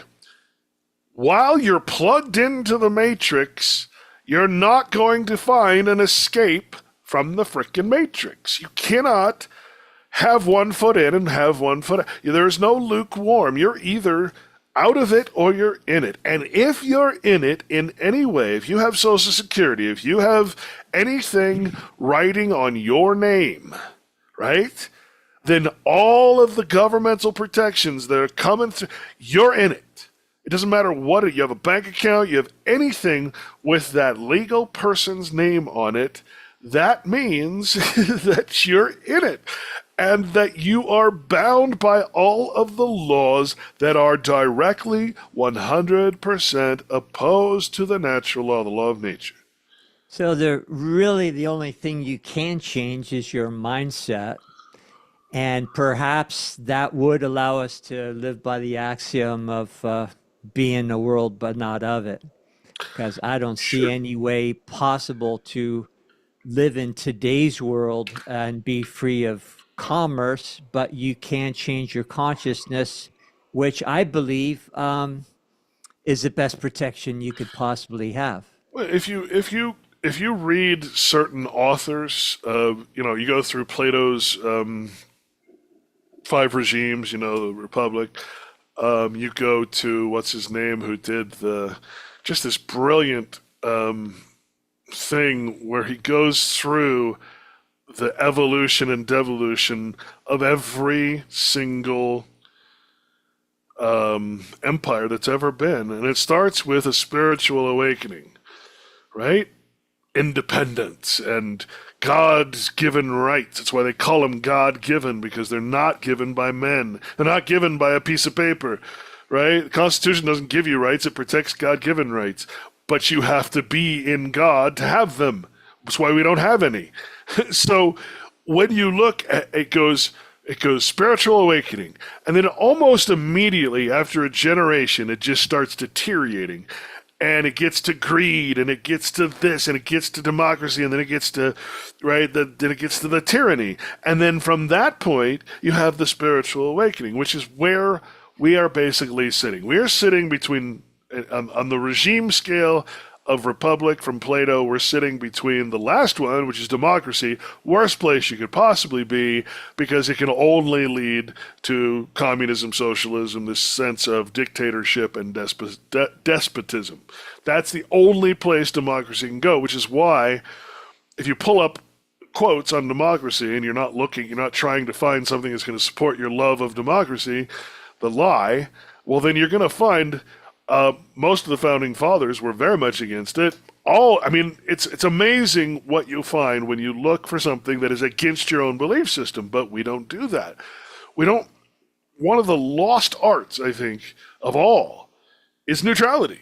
Neutrality's dead. The scientific method, dead, except for maybe people like you, right? I mean, it's gone. There's no scientism, the religion of science, the Big Bang, and it's amazing what people can be convinced to believe, and then again, it's amazing what they can be forced to accept.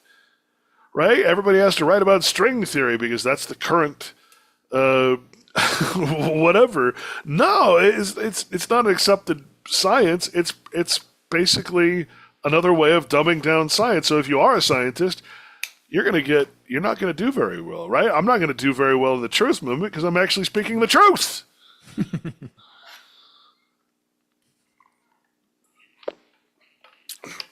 Anyway, the last thing I wanted to just say is This is the difference.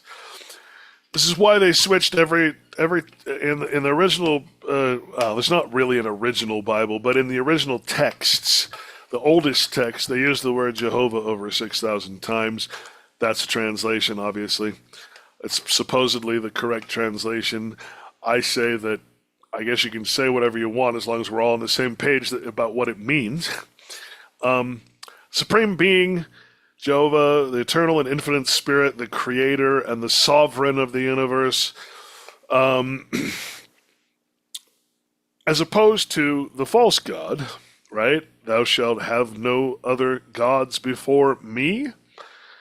Well, a heathen, a deity, a prince, a ruler, a magistrate, or a judge. Well, magistrate is basically anybody in power, your presidents, your kings. Any person or thing exalted too much in estimation, deified and honored as the chief good. Go Trump, right? Yeah. And then this is the agency. I'll just leave that up if anybody wants to read it. But this is what's created by the birth certificate, basically. By you acting in person, this relationship transpires. And there's a great old text called A Treatise on the Law of Agency. If you can find that, it's a wonderful read. Really, really helps you to understand how all this works. Same thing as an attorney. Basically, when you hire an attorney, they're representing you. Well, you're representing the person. So, brings us back to straw man and the identity. This is all about that, which is why over and over 50 different times in the Bible, in all of the chapters, if I'm not mistaken, it's very clearly says, do not respect persons. Do not respect flattering titles. Do not allow them in your conscience, right? Do not allow any kind of authority or power or celebrity, for that matter, right? Royalty. The reason that no one gets ahead is because the royal family doesn't let you. You're famous for being royal, or you're royal for being famous. It depends which country you're in, right? If you're in America, you can't call yourself a royal, and yet they're all getting married cross-country to royals, right? We were tricked into everyone from Jimi Hendrix, who's a direct descendant of the Queen, to Obama, to all these supposedly black people who are being elected for awards and everything. It turns out they're all relations of the. You have to understand who's ruling you and who has ruled for centuries and centuries. The only difference between now and then is that one word that we talked about, which is voluntary servitude. And the worst part about it is that we do it to ourselves. We do it to our children because we have no idea what we're doing when we create a birth certificate. When it's an application. We're actually applying, it used to be that you gave your children away. Like, that was common practice. You didn't raise your children at home. You sent them, the rich sent them to schools, and the poor sent them to an apprenticeship. That's how life was. Okay, this is the first time in history that you have a bunch of people raising their own children, except maybe in the tribal conditions, right? But that didn't exist. Now, fast forward, and the parent is tricked before they even have the baby to give it up. So, in answer to your comment, if I'm being honest, and I use something like the Matrix as my, tool, he says, I have to apologize. We don't usually wake up people that are past the age of consent, right? Who've already accepted the identity, who've already accepted the simulation, the hypocrisy, who've invested in it and now are vested in it and cannot leave it, right? I can't live without car, I can't live without money, I can't do this, I can't do that. How do I do it? Well, I'm going to tell you that, in my opinion, you're right. We are addicted to the point where we cannot save ourselves. We've already gone through the confirmation and the ratification. We've already confirmed that we are the person by continuing to use the name and the number and all the marks and signs and sigils and figures, right? We've already done that. But our children haven't. See, it's that special age, that age of consent. That is where the volunteerism, the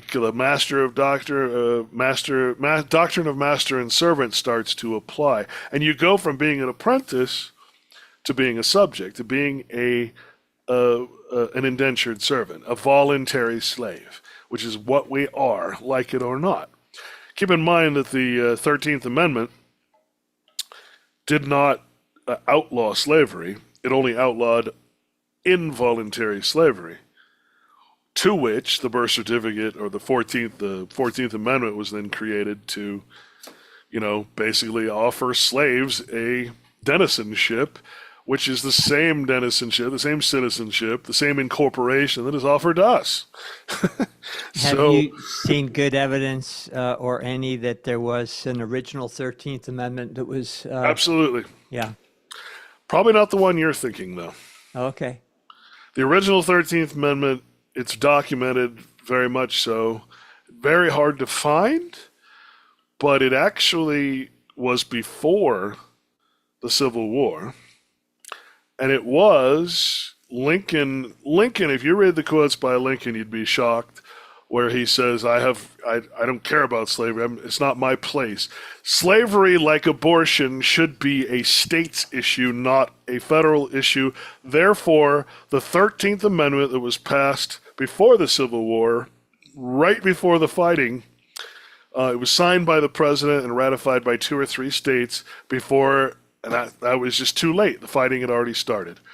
And so what it said was slavery was now a states' rights issue. States would now decide whether slavery was legal or not. So technically, if that would have gone through and all the states would have ratified it, technically we could still have slavery today.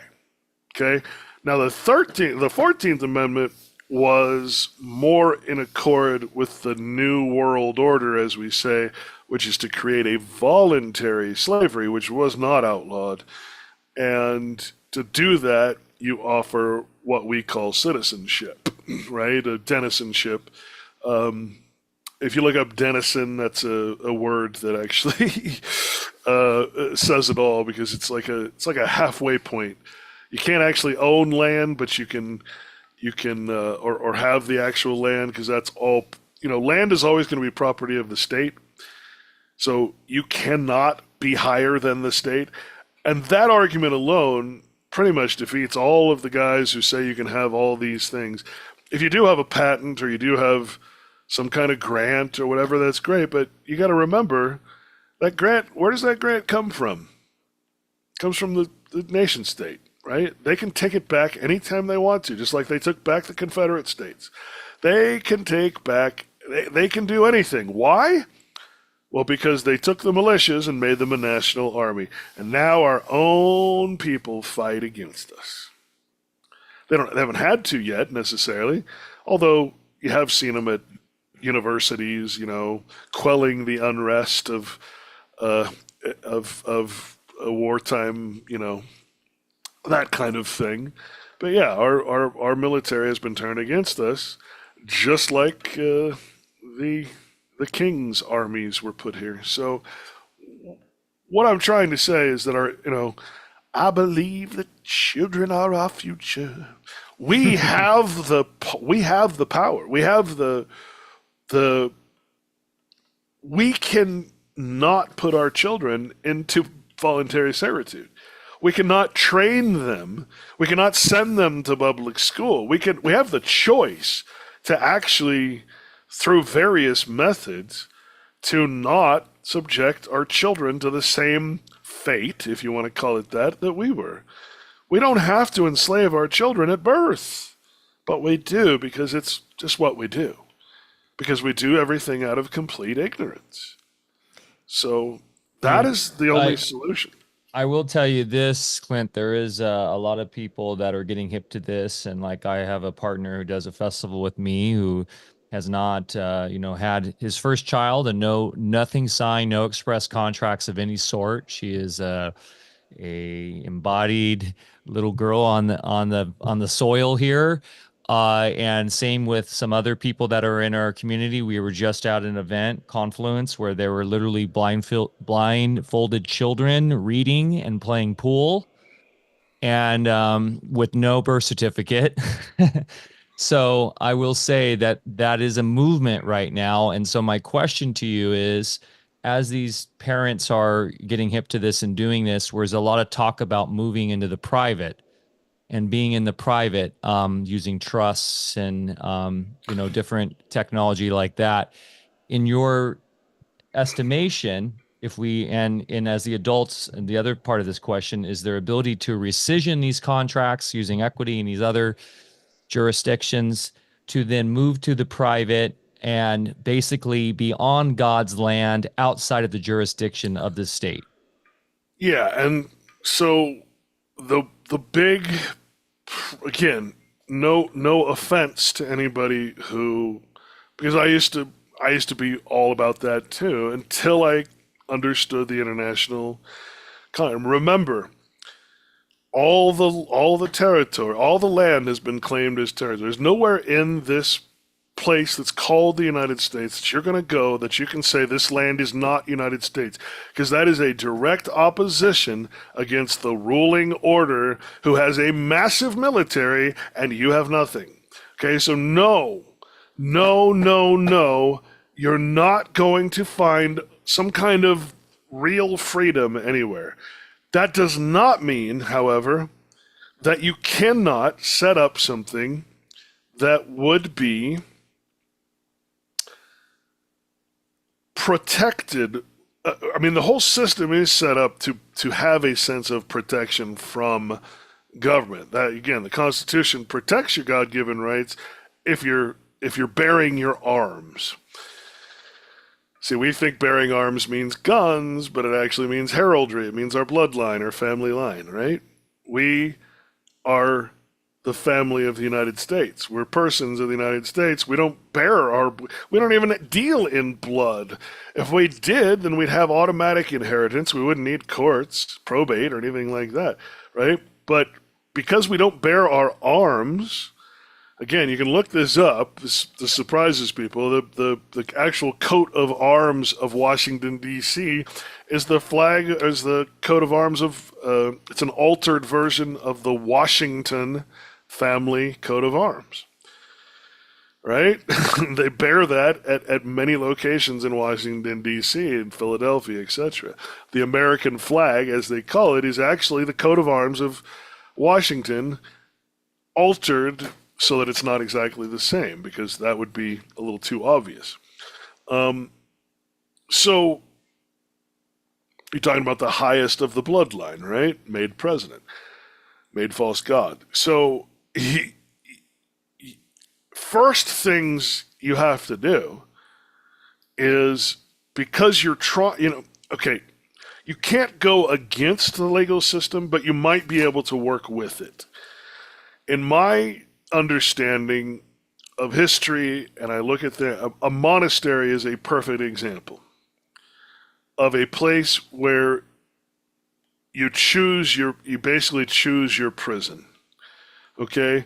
When you're talking about something like the Garden of Eden, garden actually, when you look up the etymology of the word as it was used back then, it actually meant a prison. Prison of Eden, meaning a closed off area reserved strictly for God and its creation, for truth, right? Which is why you should not go to the tree of knowledge of good and evil, or in other words, the artificial concepts of man. Okay? Stay in nature. Do not let evil intrude. What is evil? Well, anything that's opposed to nature. It's not, again, it's a neutral term. It doesn't necessarily, we shouldn't look at it as, black and white like that. It's how you use it and how you let it be used.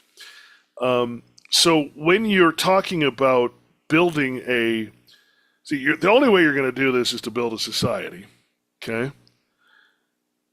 my opinion is either a monastery type of situation, because you're going to have to acknowledge what is the common law. Okay, you're going to have to acknowledge that because we inherited the common law of England, and because the Bible is a copyrighted aspect of the common law of England, it transferred over to here. Okay, if you read certain definitions of Christianity, it will tell you it's the Bible, not religion. The Christianity that applies to all the laws is the biblical version, not the religious version. There is no religion in the United States, but there is the Bible. And that's the big difference. So you're going to have to get familiar with all of those things. A lot of them, again, are maxims of law. So read the maxims of law, and as soon as you start understanding which ones apply to nature, or you, and which ones apply to contract, or you after you've fallen from nature, after you've entered into commerce. The other thing you can do, which I highly recommend, is the private association. Understanding that the private associations, I mean, there's a show on, probably HBO or something, I don't know, it's John Oliver, are you guys familiar? I think it's John Yes. Oliver. John Well, Oliver. I don't know if it was him or one of these guys, but I just happened to be surfing the internet and saw this this description that he did. I want to say it was him. I don't know. He's the guy that's always angry. But he did a show on private associations and homeowners associations and how much power they actually have. And I think if most people watched that, they'd be really shocked. So what I would do if I actually had the support, which I don't, I would look for either an abandoned city, or I would pool a bunch of money together and buy a bunch of land and put it into a trust. I would then form a private association that is the governing body of that. I would form a city, and I would define what that city is, because that's what you have to do. And I would define that city as purely a private entity that does not accept any, and I mean any, state or federal funding. Because once you accept funding of any kind, okay, that includes, everything. You have to deny all intrusions of monetary value, as tempting as they're going to be. Hey, we'll build you a skyscraper. We'll put a highway to you. We'll do all these things, but the whole point of it is to get their hands into, so that they can, it's just like giving you a birth certificate. You're giving the city a birth certificate into the system. But if you're going to be private, right, you got to understand, privacy is not a thing that is on paper. Privacy is a thing that you do. Okay, privacy is the backbone of what they call Christianity, the true Christianity. The biblical version is privacy. You are private from, meaning foreign from, everything. You're not accepting all these things. You define your city. You attach the private association. You got to understand, we did a show on private associations. You can look up that on my website. Basically, it says private associations run the world or rule the world. You got to understand how true of a statement that is. If you think about, every government agency has its own private association. There's the National Governors Association, the Sheriff's Association, the Police Association, Firefighters Association, Plumbers Associations have so much power, it's incredible. And if you're in a homeowners association, I think you would be shocked as to how much power they actually have over your home. They could force you out, they could take your home, if they actually exercised all the power they had, it's frightening. So you start utilizing these things, but again, privacy is no. Okay? Privacy is saying no to all the things that are public. That's Now, it. the motivating factor for most people, individuals, and companies for forming private membership associations these days is so they can do commerce. So, and be left alone. So it does a very act of being commerce because you're, of course, going to try to interface somehow in the public in order to, No, cash no, your no, no, checks. no. Is that even possible? Well, let's take a monastery, for example, okay? Because remember, we're talking about persons, right? Mm-hmm. The monastery remains completely private in its own area, its own land, right? And it does its thing. But let's say in order, because the world works the way it does, it also is realistic as your being. And it realizes that it will need to, at some point, interact with the society it's trying to separate itself from. Okay, and that's what circumcision means in the Bible. Circumcision means to separate yourself from. Right? It doesn't mean the other. That's a custom that has nothing to do with the intent of the word, right? So when you're circumcising yourself and becoming private from the world, you're not, that's not a piece of paper or a document. The only reason you have a private association is just as a proof that you all are in agreement of your privacy, of I'll give you an example. Like when you go back to prohibition, why were certain clubs open and serving alcohol? Why can I with an ordinance that's nationwide that says I can't smoke in public? Why are there hookah lounges? How funny, Clint, were they were called speakeasies. Sure. You didn't want to talk about it, right? Because you didn't want well. If you're going to be private, guess what? You're going to be very much a speakeasy. You're not going to tell people about it. You're not going to be all, hey, look at us. You're not going to go on this Vedic show and be like, look at us. We're here and we're doing this and we're wonderful. We're going against the grain and we're actually, no, you're going to be torn down at that point. People are going to want to come visit you. No, you want to be private. You don't want to be in commerce, so what you would do is you would create a person. Nothing says that you have to act in the person that's assigned to you. So when the monks sell their cheese or their wine, they're not selling it. They're putting it into a LLC. Right? And that is the commercial entity. The thing about an LLC is you don't even have to put your own name on an LLC. That's how these guys get away with murder. That's how the guys in Enron got away with doing all the things they did because they just gave up the name. They gave up the person. They said, I didn't do it. The person did. I acted through the person, and therefore I'm innocent. The person did it. The person was an employee of Enron. That's why you should not respect persons. Because men can get away with literally murder. Soldiers can kill in the name of what? Commerce. And get away with it, and feel justified for it, for defending something that is actually their enemy, which is the nation state. Something that's conquered them and convinced them to fight for it, right? Because the military is not militia anymore. It's not there to protect the people or the state or the right. It's not there to ensure that no national government takes over. It's not there to fight against any central government. No, they've been usurped. So this is a mercenary army now. And again, if you take offense to that, look up the word mercenary, and you're going to see that they are paid to be soldiers defending an illegitimate de facto corporation called Washington, D.C. That's not me being an a-hole. That's not me.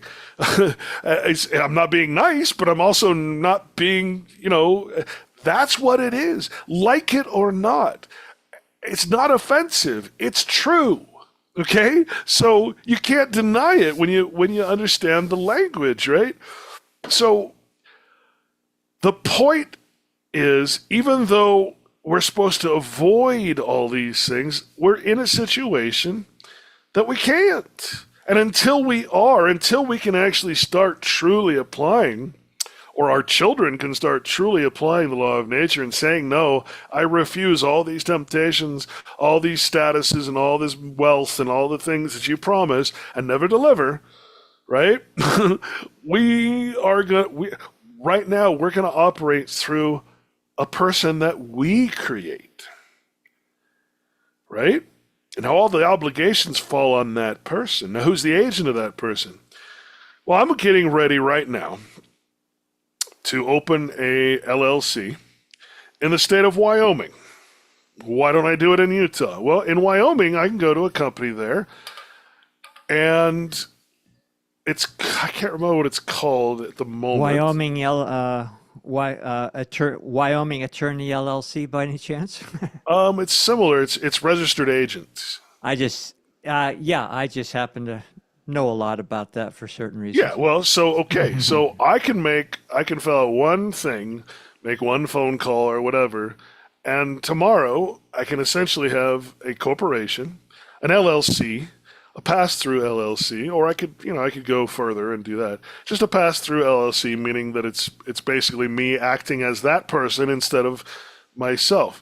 Well, guess what? That just made me private. Because I'm not doing business as Clint Richardson. I'm doing business as this company. How about if an unincorporated, for example, trust assigned somebody as a trustee? Exactly. Not as a manager of an LLC, but a trustee opening up an LLC on behalf of the trust. Right. We happen to have some ideas about that. And the trust has a lot of power. An example of that, when Arnold Schwarzenegger was in authority, he tried to close one of the most common LA beaches, right? I can't remember the name of the beach, the family name of the beach, but famous activist in history. And he goes to close it, and the family says, when he died, he left this beach in a trust. It is still in that trust, and we gave you only the agency to run that beach, but we are the principal of the trust. Right. We can take that beach back. We can close it so that you can't make revenue from it anymore. He wanted to close the beach, close all these public things, and they said, no. What's his name? I can't remember his name. He left that. He said this needs to always be open to the public. So he put it into a beneficial trust on behalf of the family, and that land can't be touched even by the governor of the state because it's in a trust. That's how powerful. So if you're operating now, inversely, I want you to understand, if you're going to do a trust, do not go seek the internet. Don't go to the alternative truth text protest movement and seek out the sovereign us, sovereign this or whatever. No. Go to a frickin' attorney who specializes in trusts. Okay? You do not need to overturn or redo what already exists. The elite have operated through trusts. They're in for history, okay? It's as old as dirt.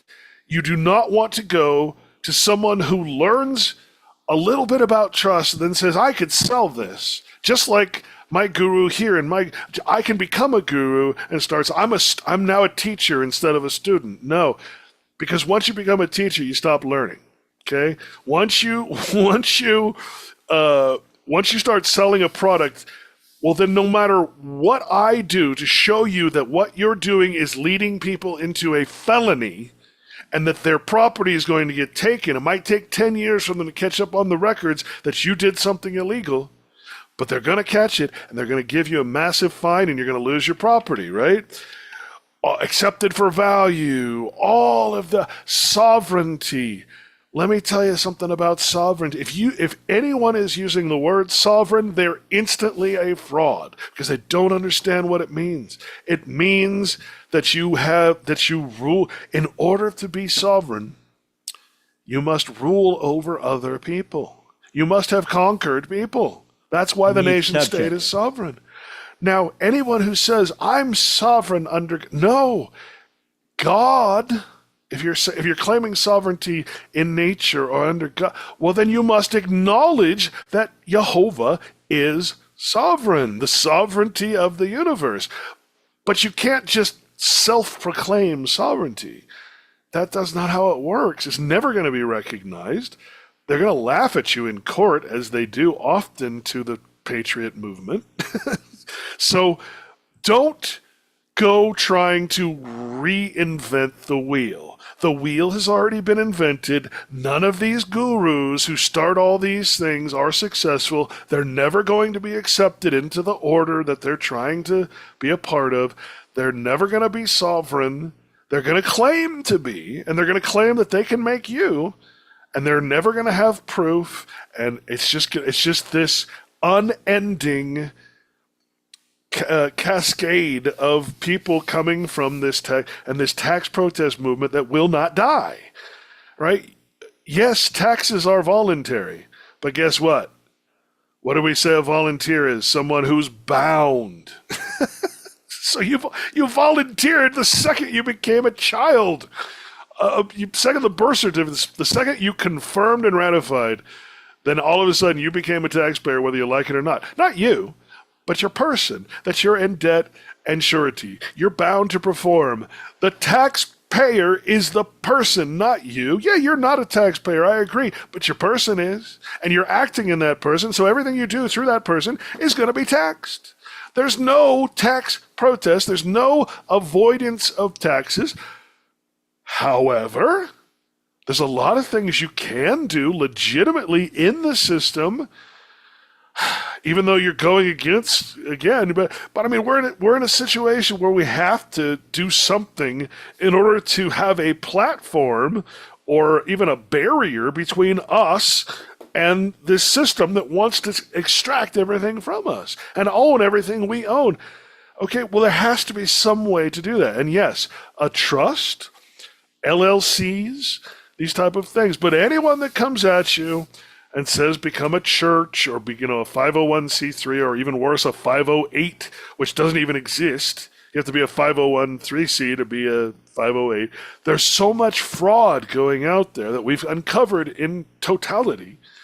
That, look, this is the point. We have to realize, yes, we're dabbling in the legal system. We're dabbling in their system. If we're going to do that, if we're going to create a trust, if we're going to create LLCs, if we're going to create a person to operate in the law, that is an extremely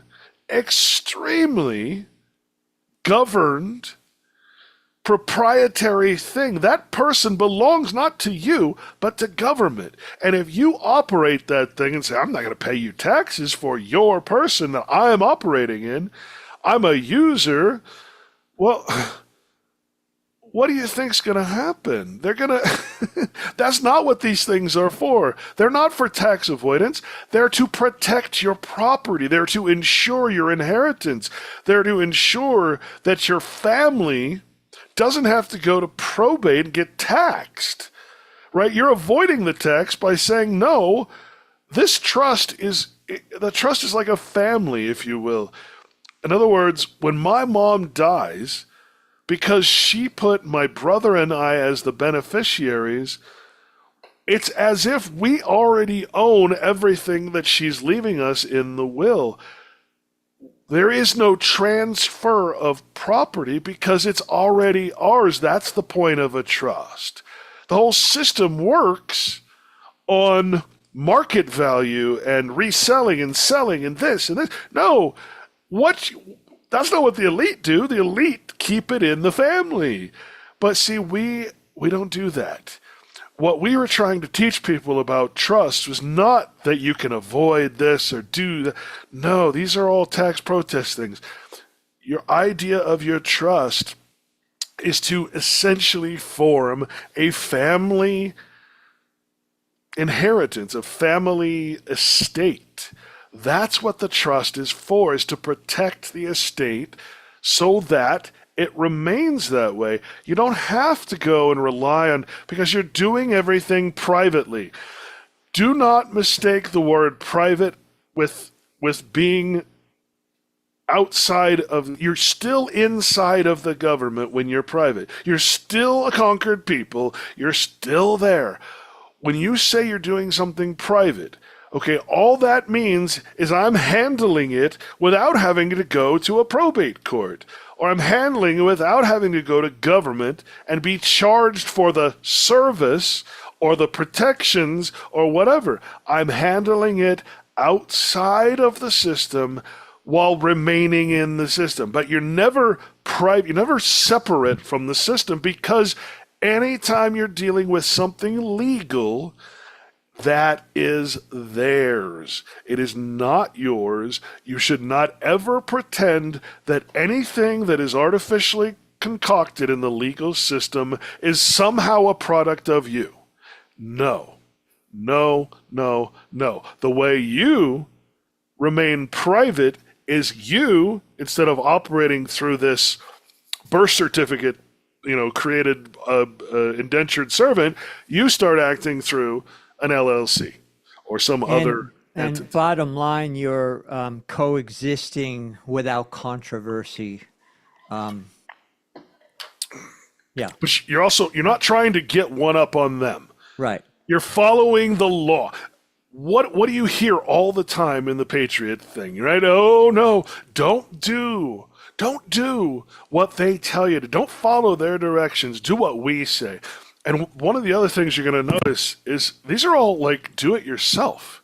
Buy my paperwork, create your own trust. Even though you know nothing about trust, and frankly, neither do we, make your own trust. Follow my directions. And if it fails, we're not responsible. You did something wrong. You didn't listen to us. We're off the hook. We're selling paperwork. This is for entertainment only. Oh, why would you say that? Why would you say this is for entertainment or for education only? That's because you're telling a story. You're telling a fib. You're telling a lie. No one legitimately would ever say that. Right? They're trying to get themselves off the hook. What I'm seeing out there is a healthy trend away from those early days of resumption and discharge, and people moving into exactly what you're talking about. I know it's, our journey has led to the same place. Not trying to avoid, but also understanding that there's ways to handle your obligations, we'll say, without incurring liabilities and really not entering into controversy at the same time. So I think that's catching on what you're talking about. But all of this is, I think today the big takeaway for our audience is just understanding that it is all artificial. And to make the jump of entering into a consciousness where anything that is contrived by us or by a system or by a government is fiction. And just to realize that, and at least while we're still somewhat captured within this matrix, whatever we want to call it, we can be free in our own minds and understand what we're into. It's okay to be held captive, I think, as long as you know it. But when you don't know it, then you're truly a slave on every level. I have one more thing to share with you, which, in my opinion, I know we're going long here, but in my opinion, this really, I think, of all the things,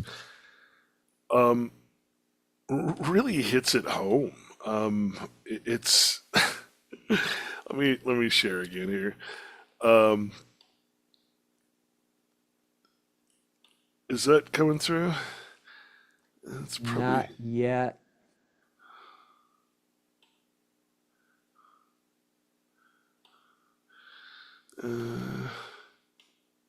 come on. Oh, there you go. Okay. I don't know. Hopefully, you guys can read Yeah. that. So this is directly from the United States. This is the Office of Law Revision. So the law is created, and then it goes to these guys, and they codify it, right?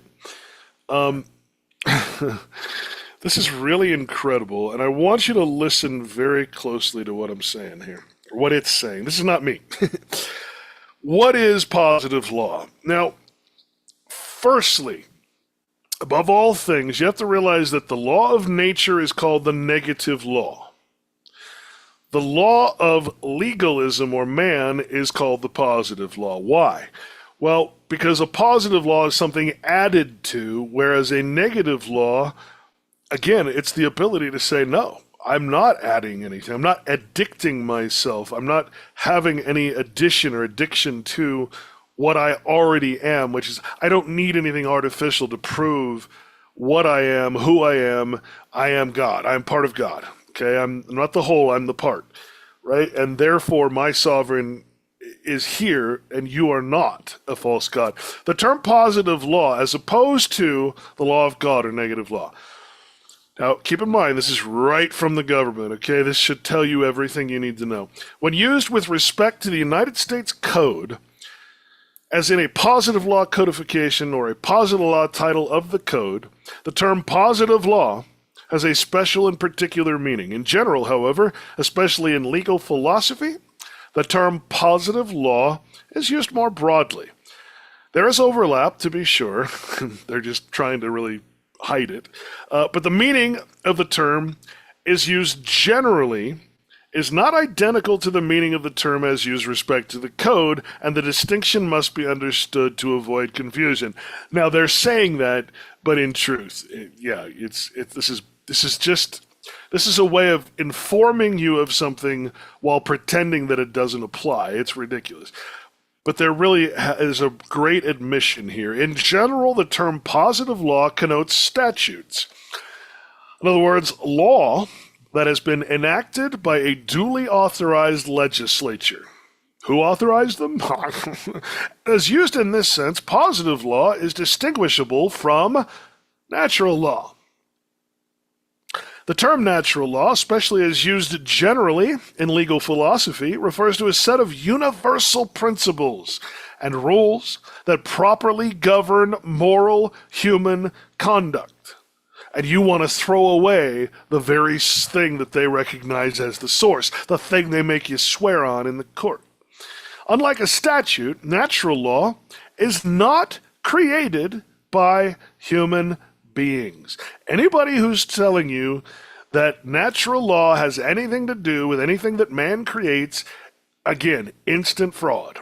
Rather, natural law is thought to be the pre-existing, I would say self-evident or self-existing law of nature, which human beings can discover through their capacity for rational analysis. What has this whole show been about?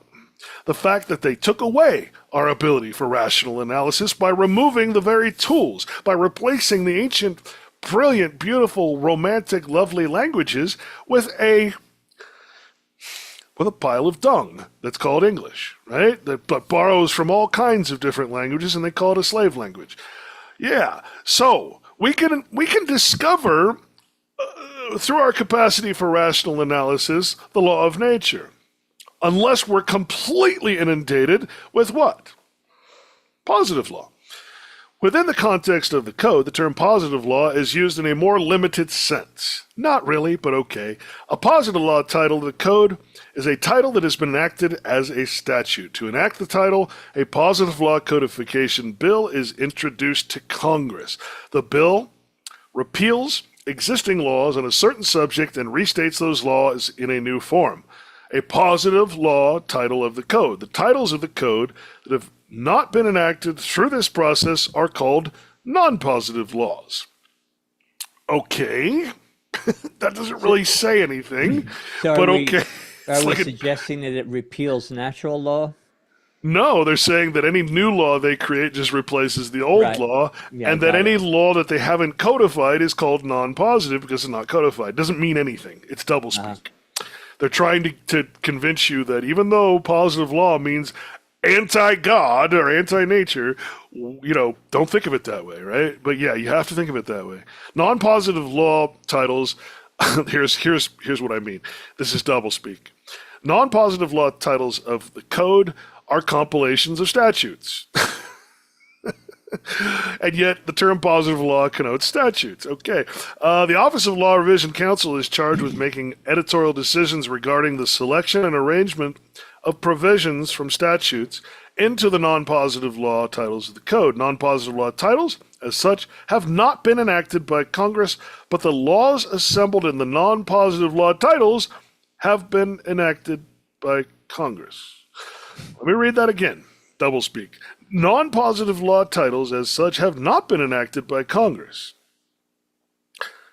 but the laws assembled in the non-positive law titles have been enacted by Congress. This is spectacular. Isn't it wonderful? It's just like, oh my God, I want to strangle the person who runs it. What they're saying here is that the bundled group of law that we would say Title 48 or a section thereof may not be codified yet.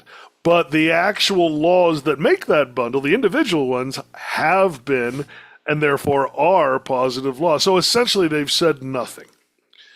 In both positive law titles and non-positive law titles of the code, all of the law set forth is positive law in the general sense of the term, which they're trying to get away from. Again, in both positive law and non-positive law titles, which are positive law, all of the law set forth is positive law in the terms that we just read about, opposed to the natural law. Because the entire code is a codification of federal statutes enacted by Congress and not of pre-existing natural law principles. Now remember, we talked about the maxims of law. The maxims of law coming directly from the Bible protect you from positive law until you contract with the creators of the positive law or take upon the indentured servant or person, right? Wow. So, got to see the notes here. Let's see. The term derives from the medieval use of postum, or established. So the phrase positive law literally means established by human authority. And then this one, despite potential for confusion... Oh, I'm sure there's something in there. I don't remember. But I mean, it's like I said, it's doublespeak to try to make you think it's something other than what it is. I'm telling you that what the government just wrote here is that there are exactly what I've said. There are two sets of laws. There is the logos, right, the Christ that you're supposed to follow. And then there's the positive law. Everything that's artificial that you can add on to that creates a false god, that creates a binding suretyship to a false god. What the first commandment tells you never to do, right? That is what the government has just told you, that every single code that it creates is anti the law of nature, anti-God, however you want to say it, whatever makes you comfortable. There is good and there is evil. There is light and there is dark, and there is negative law and there is positive law. And if that doesn't hit it home for you, I don't know what will. Well, that's a great way to summarize, and it couldn't possibly be less in our face than that. And Right. And I guess it boils down to it's a time of choice for all of us. And here we are. Do we choose natural law or doublespeak? Well, I will tell you this. If you choose truth, that God is truth, well, then exactly what the Bible says, because I've experienced it, exactly what the Bible says is going to happen to you. You're going to be persecuted from everybody that's in the system and that has a vested interest in it, okay? Yep. And you're going to be persecuted in ways you can't even imagine. It's not a good feeling.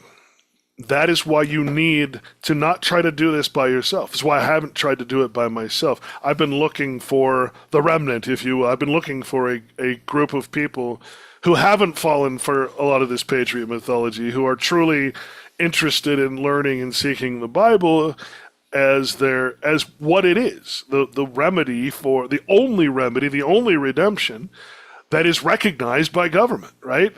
And keep in mind, this means that government recognizes a supreme being. It recognizes the God of the Bible, which is strictly defined as that which is self-evident and self-existent, that which is not man-made. All right. So I don't know how to get this through to people. Nobody, look, I've gone my whole, whatever you want to call this, career, non-monetary career, without support, basically. People like you have me on their shows, it's great. But when it comes down to it, if it's a choice between trying to do something real and making money in the artifice, they're always going to go that way. And that's a sad thing. I would argue that you've affected a lot of people, and mission accomplished. You know, you can't convince anybody, but the people that are ready for the truth are ready. So you've done an amazing service. This was an incredible interview. I could see in the future, I have, more questions and things that we could go into. So maybe down the road, we could do a part 2 or something, but thank you so much for Anytime, my this. friend. Anytime. And just in closing, can you again repeat any links that you might have to direct people to your work? You know what? I actually had to build my own website and host my own stuff because it kept getting taken down or redirected and shadow banned and all that in the true sense, not in the sense that other people pretend. But you can go to privateunderground.club. privateunderground.club. My blog is still up. It's realityblogger.wordpress.com, and I might start using that again. I don't know.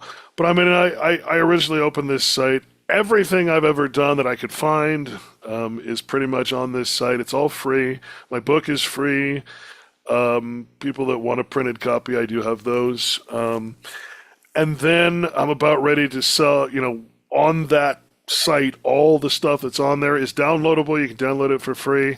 And I'm also going to create a little thumb drive for sale just to have a little bit of money coming in, which is why I was going to make that corporation, actually, that LLC. Yeah. The only other thing I'll mention is the way I research, the way I look at things, I tear them apart to the bones, and that's what I've done with music as well. And so I'm a guitar player of 33 years or so, 35 years actually, and it took me 33 years to figure out how simple the guitar is and how it's set up. One day I was watching an online lesson, and what they were teaching and what I was seeing were two different things, and I started looking into it, and I saw this pattern, and all of a sudden, without even practicing, without even really applying it, I suddenly knew music theory. It hit me. I didn't study music theory, but suddenly I saw the end. It's like, it shouldn't be called theory because it's 2,400 years old. I'm challenging that. I'm making a workbook and an online lesson for people. It'll be cheap. It's one lesson because that's all you need, and then every other lesson is going to make sense if you're talking about music theory. It's kind of like seeing the end of the road. I would love to see that. Yeah, I tell you, there's one pattern, and that one pattern is the only thing you need to know, and everything fits into that pattern. And once you see it, you cannot unsee it. And I think that's why they don't teach it. Because I think guitar instructors are a lot like lawyers. They work on billable hours, and if they shot all of that at you at once, then they wouldn't be able to charge you for more lessons. Amazing. That's what I'm going to put out sometime this year, so look out for that. I look forward to that one myself. And we will put all your other information in the show notes here. And Cool. Thank you so much again for all that you've Yeah, done. and absolutely. I'm also, if anybody has questions, I'm not like these other people, you can contact me. We can talk. I don't want your money for my time. It's okay. You can actually ask me questions. It's fine. That's not why I'm in this. So please feel free to send an email. And you deserve to be supported as well. So that's an okay thing. Yes. Well, Doctor and Mr. Wiener, thank you very much. I appreciate the invite, guys. Okay. Thanks so much, Clint. We'll get all those links in the show notes, as Bear said. And hey, guys, what a show! I have to rewatch this for sure. This is one I'm rewatching. So, hey, everybody, thanks so much for joining us today. Remember to get outside, get your feet in the dirt, go plant something, go show Mother Nature some love. She'll show it right back. And we'll see you next week for another Alpha Cast. Same bat time, same bat channel, Thursday, 10 a.m. Pacific time. Love you guys.